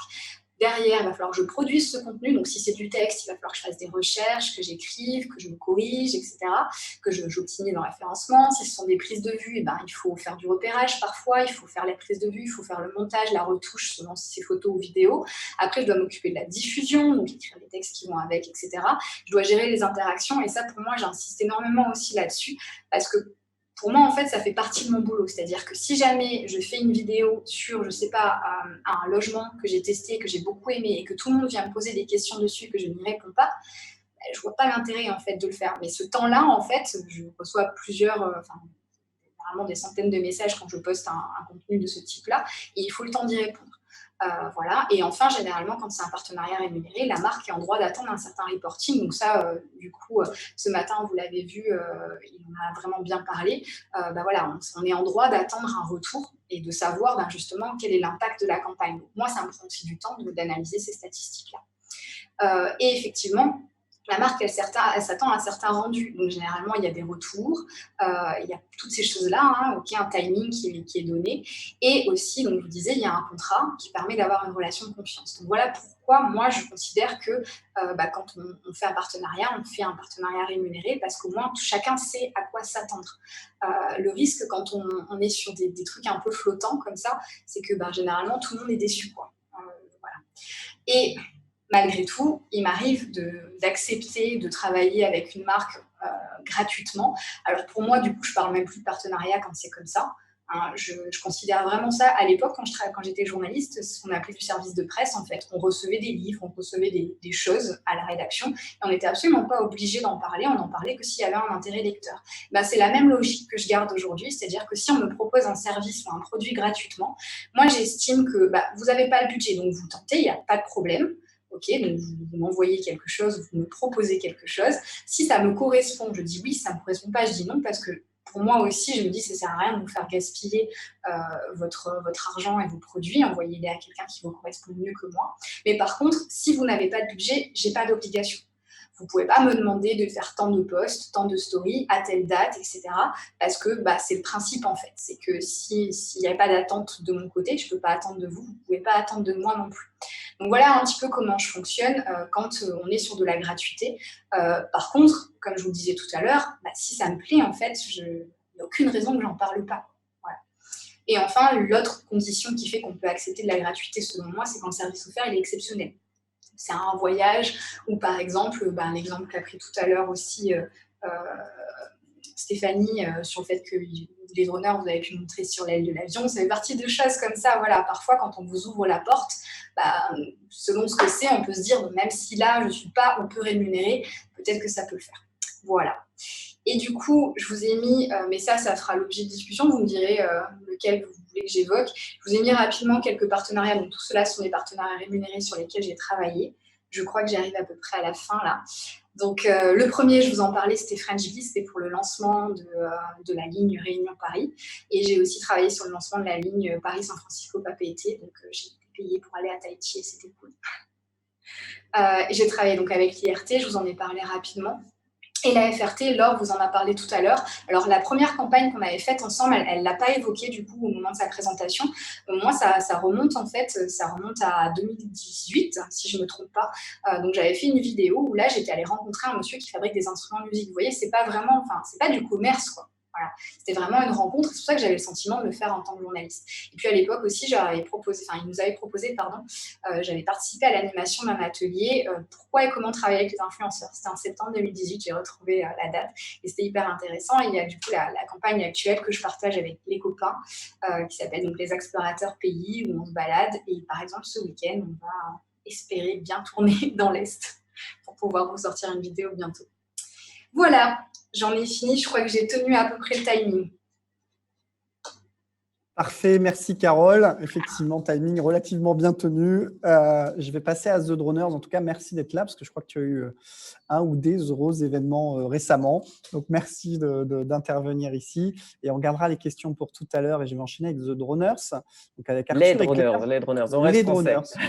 Les droners. Je ne sais pas pourquoi je dis eux depuis tout à l'heure. J'ai envie d'angliciser la chose. Non, c'est bien, on est français, on fait la promotion de la France, c'est important. Parfait. Je te laisse enchaîner. Vous n'êtes pas forcément des influenceurs pays, mais j'ai envie de vous dire semi-pays parce que vous avez quand même l'amour de notre île. Je te laisse parler un petit peu, pareil, de ton témoignage, de votre expérience en tout cas d'influenceur et puis aussi de vos expériences avec les entreprises locales et peut-être même d'autres grandes entreprises que vous avez. On t'écoute, mon cher Arthur. Ça marche. Merci beaucoup en tout cas pour l'invitation. Je suis ravi de pouvoir parler un petit peu de notre parcours, parler un petit peu des différentes collabs qu'on a pu faire éventuellement. Pour remettre dans le contexte, donc Claire et moi, on est partis en expatriation en 2015 en Australie. On est resté 1 an. Après, on est parti en Nouvelle-Zélande pendant 1 an. Et suite à ces 2 expatriations, on s'est dit, on en a marre de faire des petits boulots, de gagner de l'argent, rentrer en France, retravailler, faire des petits boulots pour repartir, etc. Et on s'est dit, il faut vraiment qu'on trouve quelque chose pour vivre de notre passion qui était le voyage. Et en fait, c'est quand on est parti en Indonésie, à Bali, qu'on a rencontré des digital nomades. On n'avait aucune idée de ce que c'était à l'époque. Et pourtant, on a fait des études de marketing, communication, management, et on nous en avait jamais parlé à l'école. Et voilà, comme quoi le voyage te permet aussi de t'ouvrir et de découvrir des nouveaux concepts. Donc, du coup, quand on est allé à Bali, on a rencontré plein de gens qui bossaient depuis un ordinateur et qui exerçaient leur métier et ou leur passion. Et quand on est rentré en Nouvelle-Zélande pour terminer les quelques mois de visa qui nous restaient, en fait, c'est à ce moment-là qu'on s'est dit terminer les petits boulots et on commence à justement à brainstormer à la bibliothèque d'Auckland, à la librairie d'Auckland, et on se dit comment on va pouvoir vivre de ça. En fait, tout a convergé vers le blog voyage et on s'est dit mais non, c'est trop précaire, c'est pas possible, on n'y arrivera pas, on va pas. Enfin voilà, il y a trop de monde en fait, il y a déjà trop de blogueurs voyage, on va être trop nouveau et tout. Il nous faut quelque chose de différent et on avait étudié les tendances en fait de l'année qui allait arriver. Et là, on était en 2017, hein, on devait être en tout début 2017. Et les tendances de l'année 2017, c'était notamment le drone, qui était parmi les sujets top tendances. Et là, on s'est dit, OK, on fait un truc avec ça. Sujet qui revient sur le tapis, j'en voulais déjà un, en partant en Australie. Et voilà, donc on a acheté un drone, on a créé notre compte Instagram à l'époque qui s'appelait From the Sky Photo. Pas du tout les droners, donc totalement anglais à l'époque, parce qu'on était en Nouvelle-Zélande, on parlait anglais, etc. On a créé le blog, on écrivait anglais-français. Et on a commencé à parcourir la Nouvelle-Zélande sud et nord. On a commencé à publier des articles, à poster des photos sur Instagram. Et en fait, ça a super vite pris parce que les photos drones à l'époque, il n'y en avait pas beaucoup. Les photos drones de la Nouvelle-Zélande, il y en avait encore moins. Et comme on tapait une communauté anglophone, eh ben, ça a très vite grossi. Et en fait, je reviendrai là-dessus juste après pour aussi expliquer pourquoi ça a été un mauvais choix au départ. Et en fait, donc on a continué notre petit voyage en Nouvelle-Zélande pour terminer notre visa. À la fin de ce visa, on est rentré en France métropole et on avait toujours pour objectif de devenir professionnel. C'était vraiment, tu vois, à la différence peut-être de différents témoignages qu'on a eu tout à l'heure où c'était pas le but à la base. Claire et moi, c'était vraiment le but. On voulait vraiment en vivre.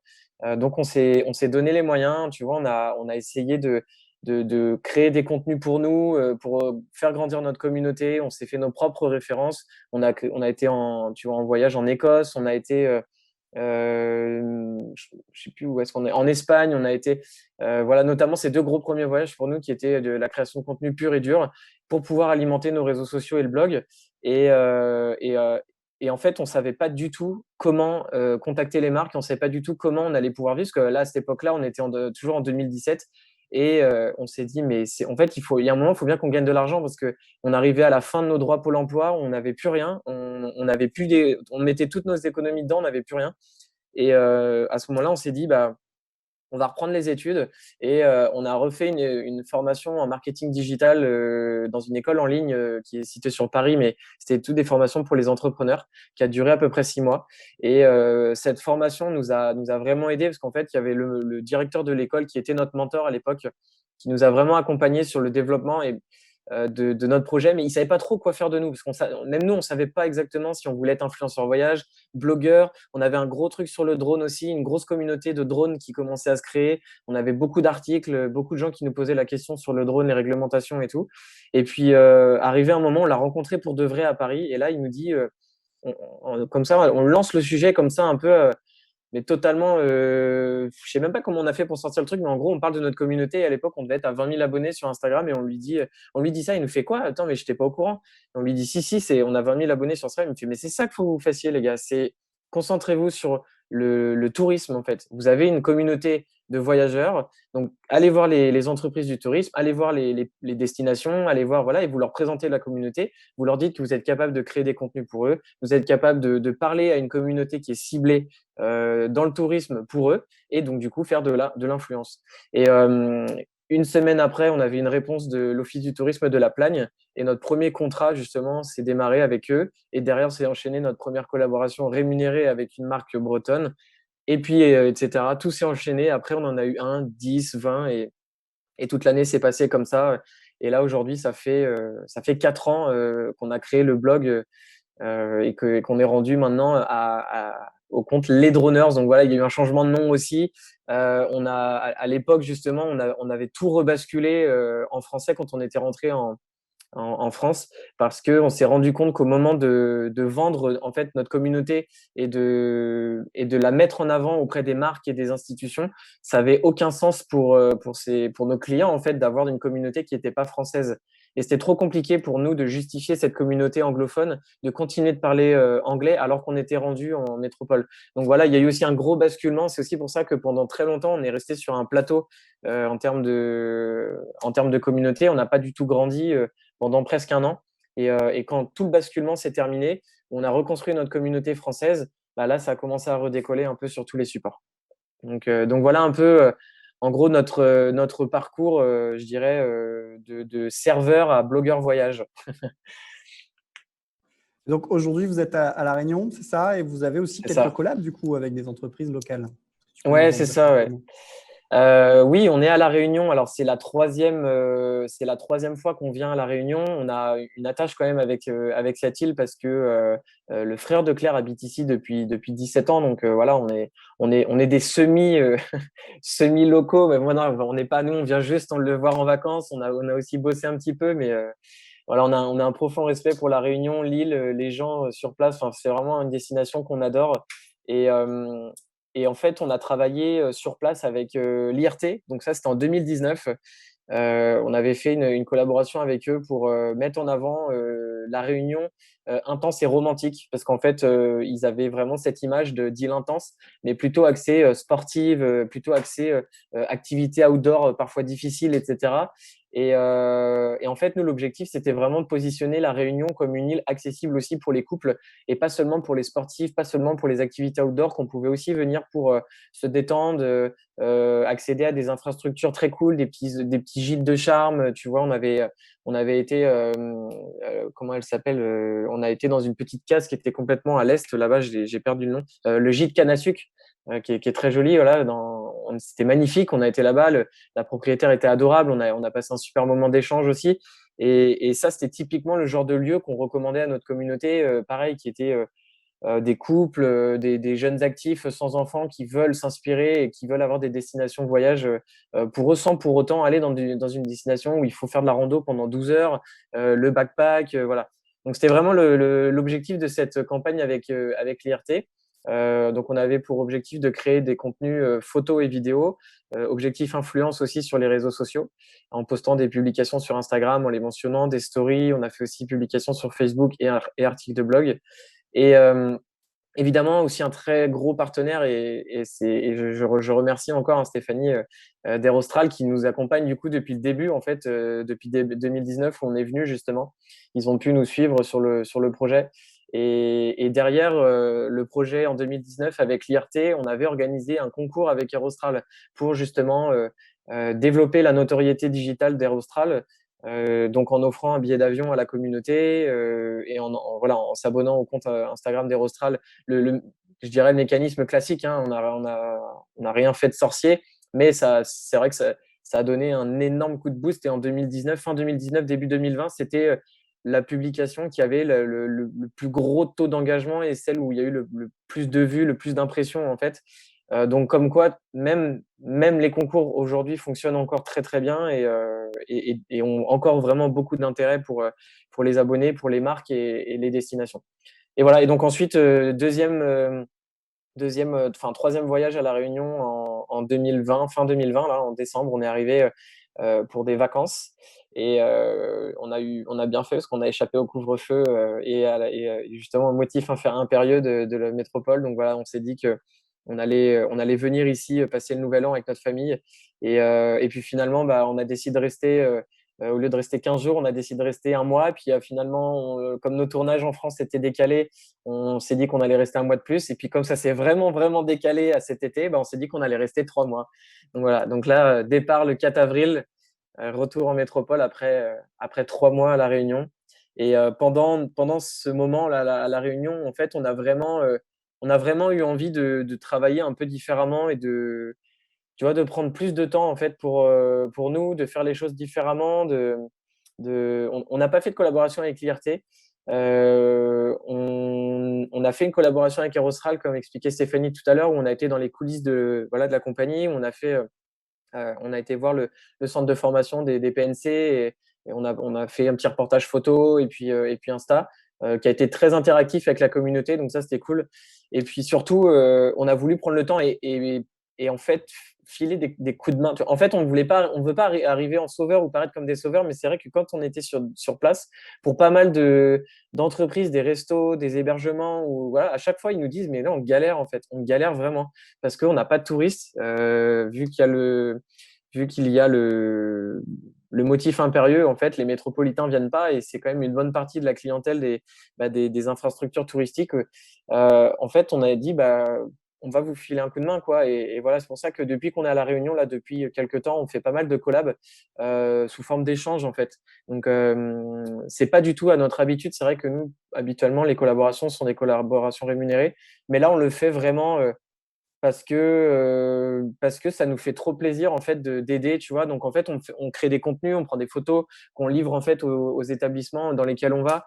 On arrive à s'arranger avec eux pour qu'ils nous permettent eux aussi de rester plus longtemps à La Réunion, parce que c'est vrai que sans ces arrangements, nous on aurait été obligé de rentrer beaucoup plus tôt ou on serait à la rue, on n'aurait pas de logement, donc ça c'est cool. Et en fait, au fur et à mesure, on a des marques qui nous contactent de La Réunion, des marques locales qui veulent travailler avec nous et qui, elles, sont intéressées pour faire des collaborations du coup rémunérées. Donc voilà, on est en discussion actuellement avec plusieurs marques pour de la création de contenu et un peu d'influence sur l'île de La Réunion avec des marques locales. Donc ça, c'est cool. Comme quoi, ça commence à prendre un peu. Parfait, merci en tout cas Arthur pour ce beau témoignage. Je sais que j'aime pas trop parler chiffres en général et tu disais que le début était galère. Aujourd'hui, vous êtes deux, Claire et toi. Oui. Est-ce que l'activité d'influenceur voyage vous permet aujourd'hui de vivre décemment, on va dire comme ça? Oui. Alors, on n'est pas deux en fait. C'est ça aussi. Donc, en fait, les Droners, aujourd'hui, c'est une marque. Donc, c'est Claire et Arthur qui ont créé cette marque. Mais derrière les Droners, en fait, il y a à peu près 10 personnes qui travaillent pour les Droners. On va dire qu'il y a, en fait, on n'a aucun salarié, c'est que des freelances. On a beaucoup de personnes qui travaillent pour nous, pour la vidéo notamment. On a Sacha, notre vidéaste. On a un deuxième vidéaste aussi qui nous permet de tourner quand on a une série de tournage très importante pour permettre en fait à Sacha de souffler ou de faire les montages. En fait, c'est surtout ça, parce qu'il y a un moment, c'est bien beau de tourner, mais il faut aussi éditer les contenus pour les publier. Donc en fait, on a Sacha comme vidéaste, on a un monteur qui va nous donner un coup de main cette année, et on a ce deuxième vidéaste qui vient nous assister sur les gros rushs. On a aussi du monde qui nous aide pour le site internet. Le référencement naturel du site, parce que c'est clairement pas notre métier, ça évolue tout le temps et on n'a pas le temps en fait de s'occuper de ça à 100%. Donc en fait, à la base, on n'avait pas pour objectif d'avoir plein de personnes comme ça qui nous aidaient. On voulait vraiment rester nous et faire les choses nous-mêmes. En fait, ça a été un peu une erreur de vouloir faire comme ça parce que, comme je dis, on n'est pas bon partout. En fait, c'est pas possible d'être bon partout.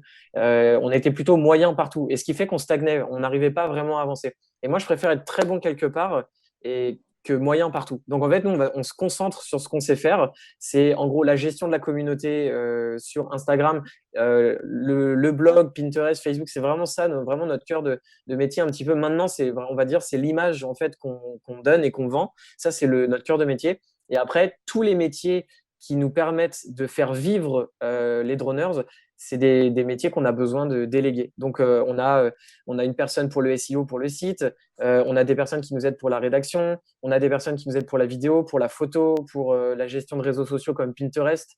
Voilà, c'est des exemples en fait, mais comme je te dis, on a à peu près une dizaine on est à peu près 10 en tout à travailler aujourd'hui pour les droners. Et donc, oui, on arrive à en vivre décemment. On a démarré en faisant des collaborations d'échange, comme tout le monde, je pense, qui a démarré dans ce milieu-là. Et aujourd'hui, on est rémunéré pour toutes les collaborations qu'on fait. Et ça nous permet d'avoir un salaire très correct avec Claire et moi. Enfin, vraiment, on a un salaire chacun qui est très correct. C'est pour être, tu vois, on a à peu près le meilleur. Enfin, moi, je pense que c'est le meilleur salaire que j'ai jamais eu depuis que j'ai commencé à travailler. Donc voilà, Après, ça veut un peu tout et rien dire si tu veux, parce que voilà, il y a des gens avec 4 000 euros, ils vont pas avoir assez, et puis il y en a avec 1 000 euros, ça va être largement suffisant. Donc voilà, on est bien, on est content de ce qu'on a créé, on est content de ce qu'on a produit, et on arrive à en vivre largement, ouais, largement. Et on peut même faire vivre des freelances, donc tu vois, comme quoi. Exactement, ça prouve qu'il y a des métiers pour nos étudiants et puis peut-être même des Ouais. vocations qui vont naître la suite à cette Ouais, masterclass. c'est En tout cas, clair. Ouais. beaucoup de passion dans ta façon de parler. Merci. Je pense que c'est inspirant. On va passer à la phase de questions parce que malheureusement, on a déjà dépassé le timing. J'aimerais qu'on reste encore très longtemps, mais l'heure, c'est l'heure. Première question qui va peut-être impacter un petit peu tout le monde. Je vais peut-être commencer par la poser à Stéphanie et puis après vous, les influenceurs. J'ai une question d'Ulrich qui dit en gros à quoi ressemble dans les grandes lignes un contrat ou une convention entre une entreprise et un influenceur. Alors, c'est vrai que pour ce qui concerne Air Austral, lorsqu'on formalise le contrat, le partenariat, c'est un contrat de partenariat. Comme je vous ai expliqué, ce qu'on propose en général aux influenceurs, c'est qui sont intéressés par le voyage en particulier, on leur propose de prendre en charge leur déplacement. Donc, c'est la monnaie d'échange en contrepartie de la visibilité. Donc, c'est un contrat de partenariat qui est mis en place. Et puis, je dois l'avouer, parfois, il n'y a pas de formalisation. C'est simplement des échanges de mails qui scellent les accords et les engagements. Donc, ce n'est pas forcément automatique que l'on rédige un contrat en bonne et due forme avec des objets, des obligations de chaque partie, etc. Donc, c'est la réponse la plus sincère que je puisse faire. Elle est parfaite. Merci Stéphanie. Peut-être on va passer avec la petite créole, justement. Tu travailles pas mal avec des entreprises locales. Est-ce qu'à chaque fois, tu as une convention, un contrat, un truc un peu cadré ou est-ce que ça reste en fonction des entreprises, des fonctionnements différents?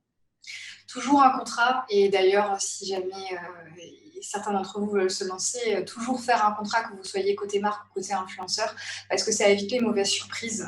Donc voilà, moi, généralement, alors on a des clauses de confidentialité aussi, qui fait que parfois on a l'impression que les gens ne veulent pas dire combien ils gagnent, mais souvent c'est mentionné dans le contrat qu'on n'est pas censé dire combien on a gagné sur l'opération.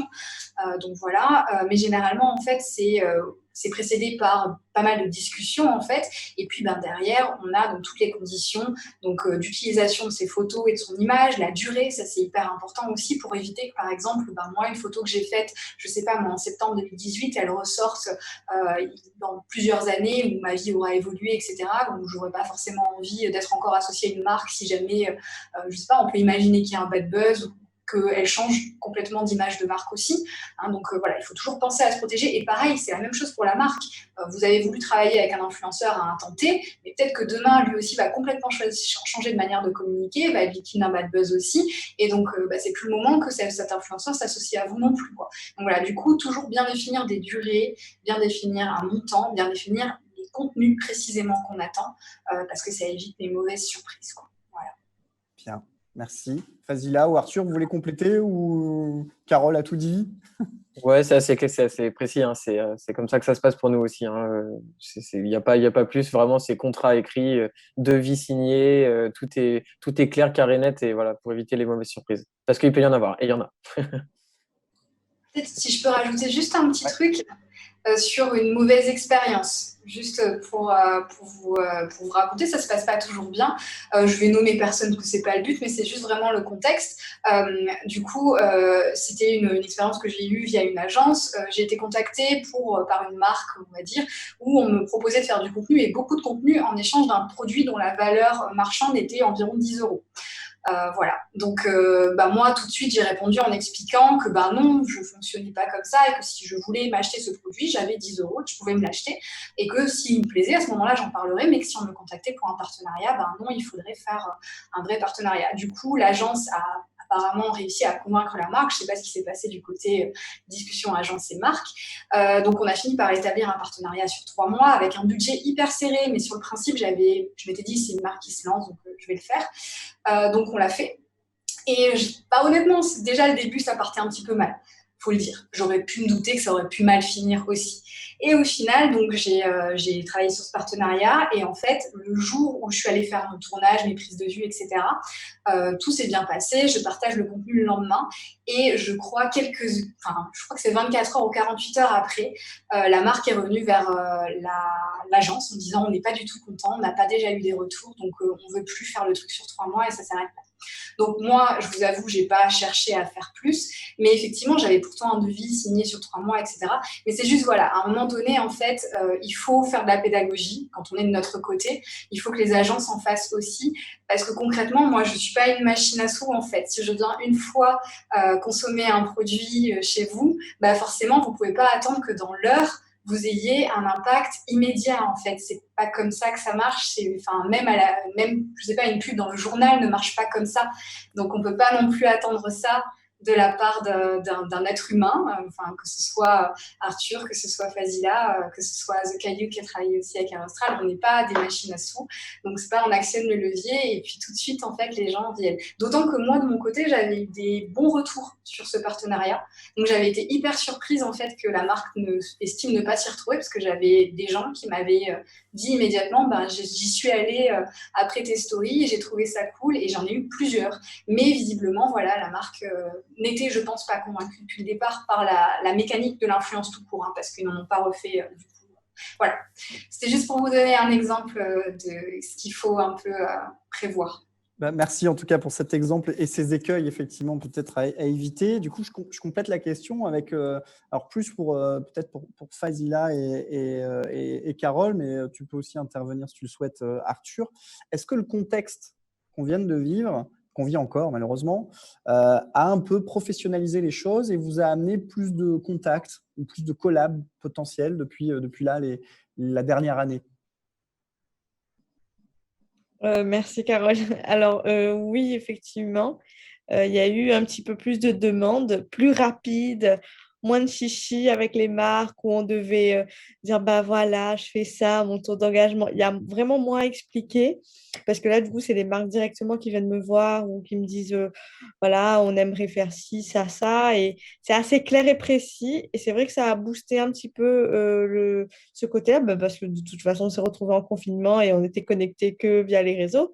Donc, et les marques étaient pas mal ouvertes. J'avais fait pas mal de demandes et j'ai bien réussi. Et effectivement, ça a pas mal boosté pour faire un tas de placements de produits, même si, enfin, les placements de produits où on pouvait se procurer même pendant le confinement en ligne ou dans les supermarchés, par exemple. Mais effectivement, ça a boosté et puis ça a ouvert l'esprit aux marques, tout simplement, parce que il y a un tas de marques, pas vieux jeu, mais avec des campagnes très classiques qui se sont un peu plus ouverts et se sont dit, tiens, mais peut-être qu'on peut utiliser nos influenceurs locaux. Et j'ai eu pas mal de demandes et qui ont super bien abouti d'ailleurs. Et puis, le confinement m'a permis de faire un mini buzz parce que je m'ennuyais, je faisais des vidéos et j'ai fait une vidéo où j'ai demandé à mon mari de me maquiller et bizarrement, bon, moi, à force de la voir, je la trouvais pas très marrante et finalement, le truc est parti à Maurice, je sais pas pourquoi, et ça a fait un buzz mauricien, j'ai eu 6000 abonnés mauriciens sur Facebook. Et donc, voilà, donc ça a eu des bons côtés. Bon, aujourd'hui, je suis envahie de messages mauriciens, mais j'espère un jour animer une masterclass à Maurice de maquillage. Mais voilà, mais franchement, malgré le contexte, il y a eu de bons côtés dans le sens où les entreprises sont beaucoup plus ouvertes et sont plus ouvertes avec nous aux échanges et sur l'influence et voient un peu l'importance et l'impact qu'il y a aujourd'hui. Et ça a boosté les demandes, effectivement. Bien. Carole, du coup, pareil. Ouais, je partage complètement ton expérience aussi, Vasila, effectivement.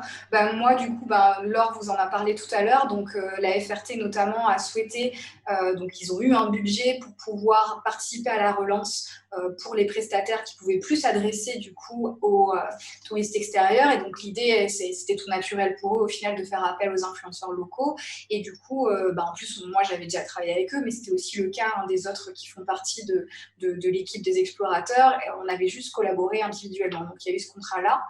J'ai aussi travaillé en parallèle avec l'Office de tourisme de l'Est, pareil pour les mêmes raisons. Donc, côté tourisme, en fait, moi, j'ai eu énormément de demandes parce qu'il y avait eu des aides, il y avait eu un besoin de communiquer et de repositionner sur le local. Donc, voilà, moi, étant mon secteur, moi, j'ai eu très peur, pour vous dire la vérité, le jour où le confinement a été annoncé. Je me suis dit, c'est bon, c'est fini, je vais fermer l'entreprise, tout va s'arrêter. Bon, vous avez vu, j'ai d'autres casquettes, donc j'ai travaillé sur les autres casquettes. Mais effectivement, les reportages s'annulaient les uns derrière les autres parce qu'on ne pouvait plus sortir.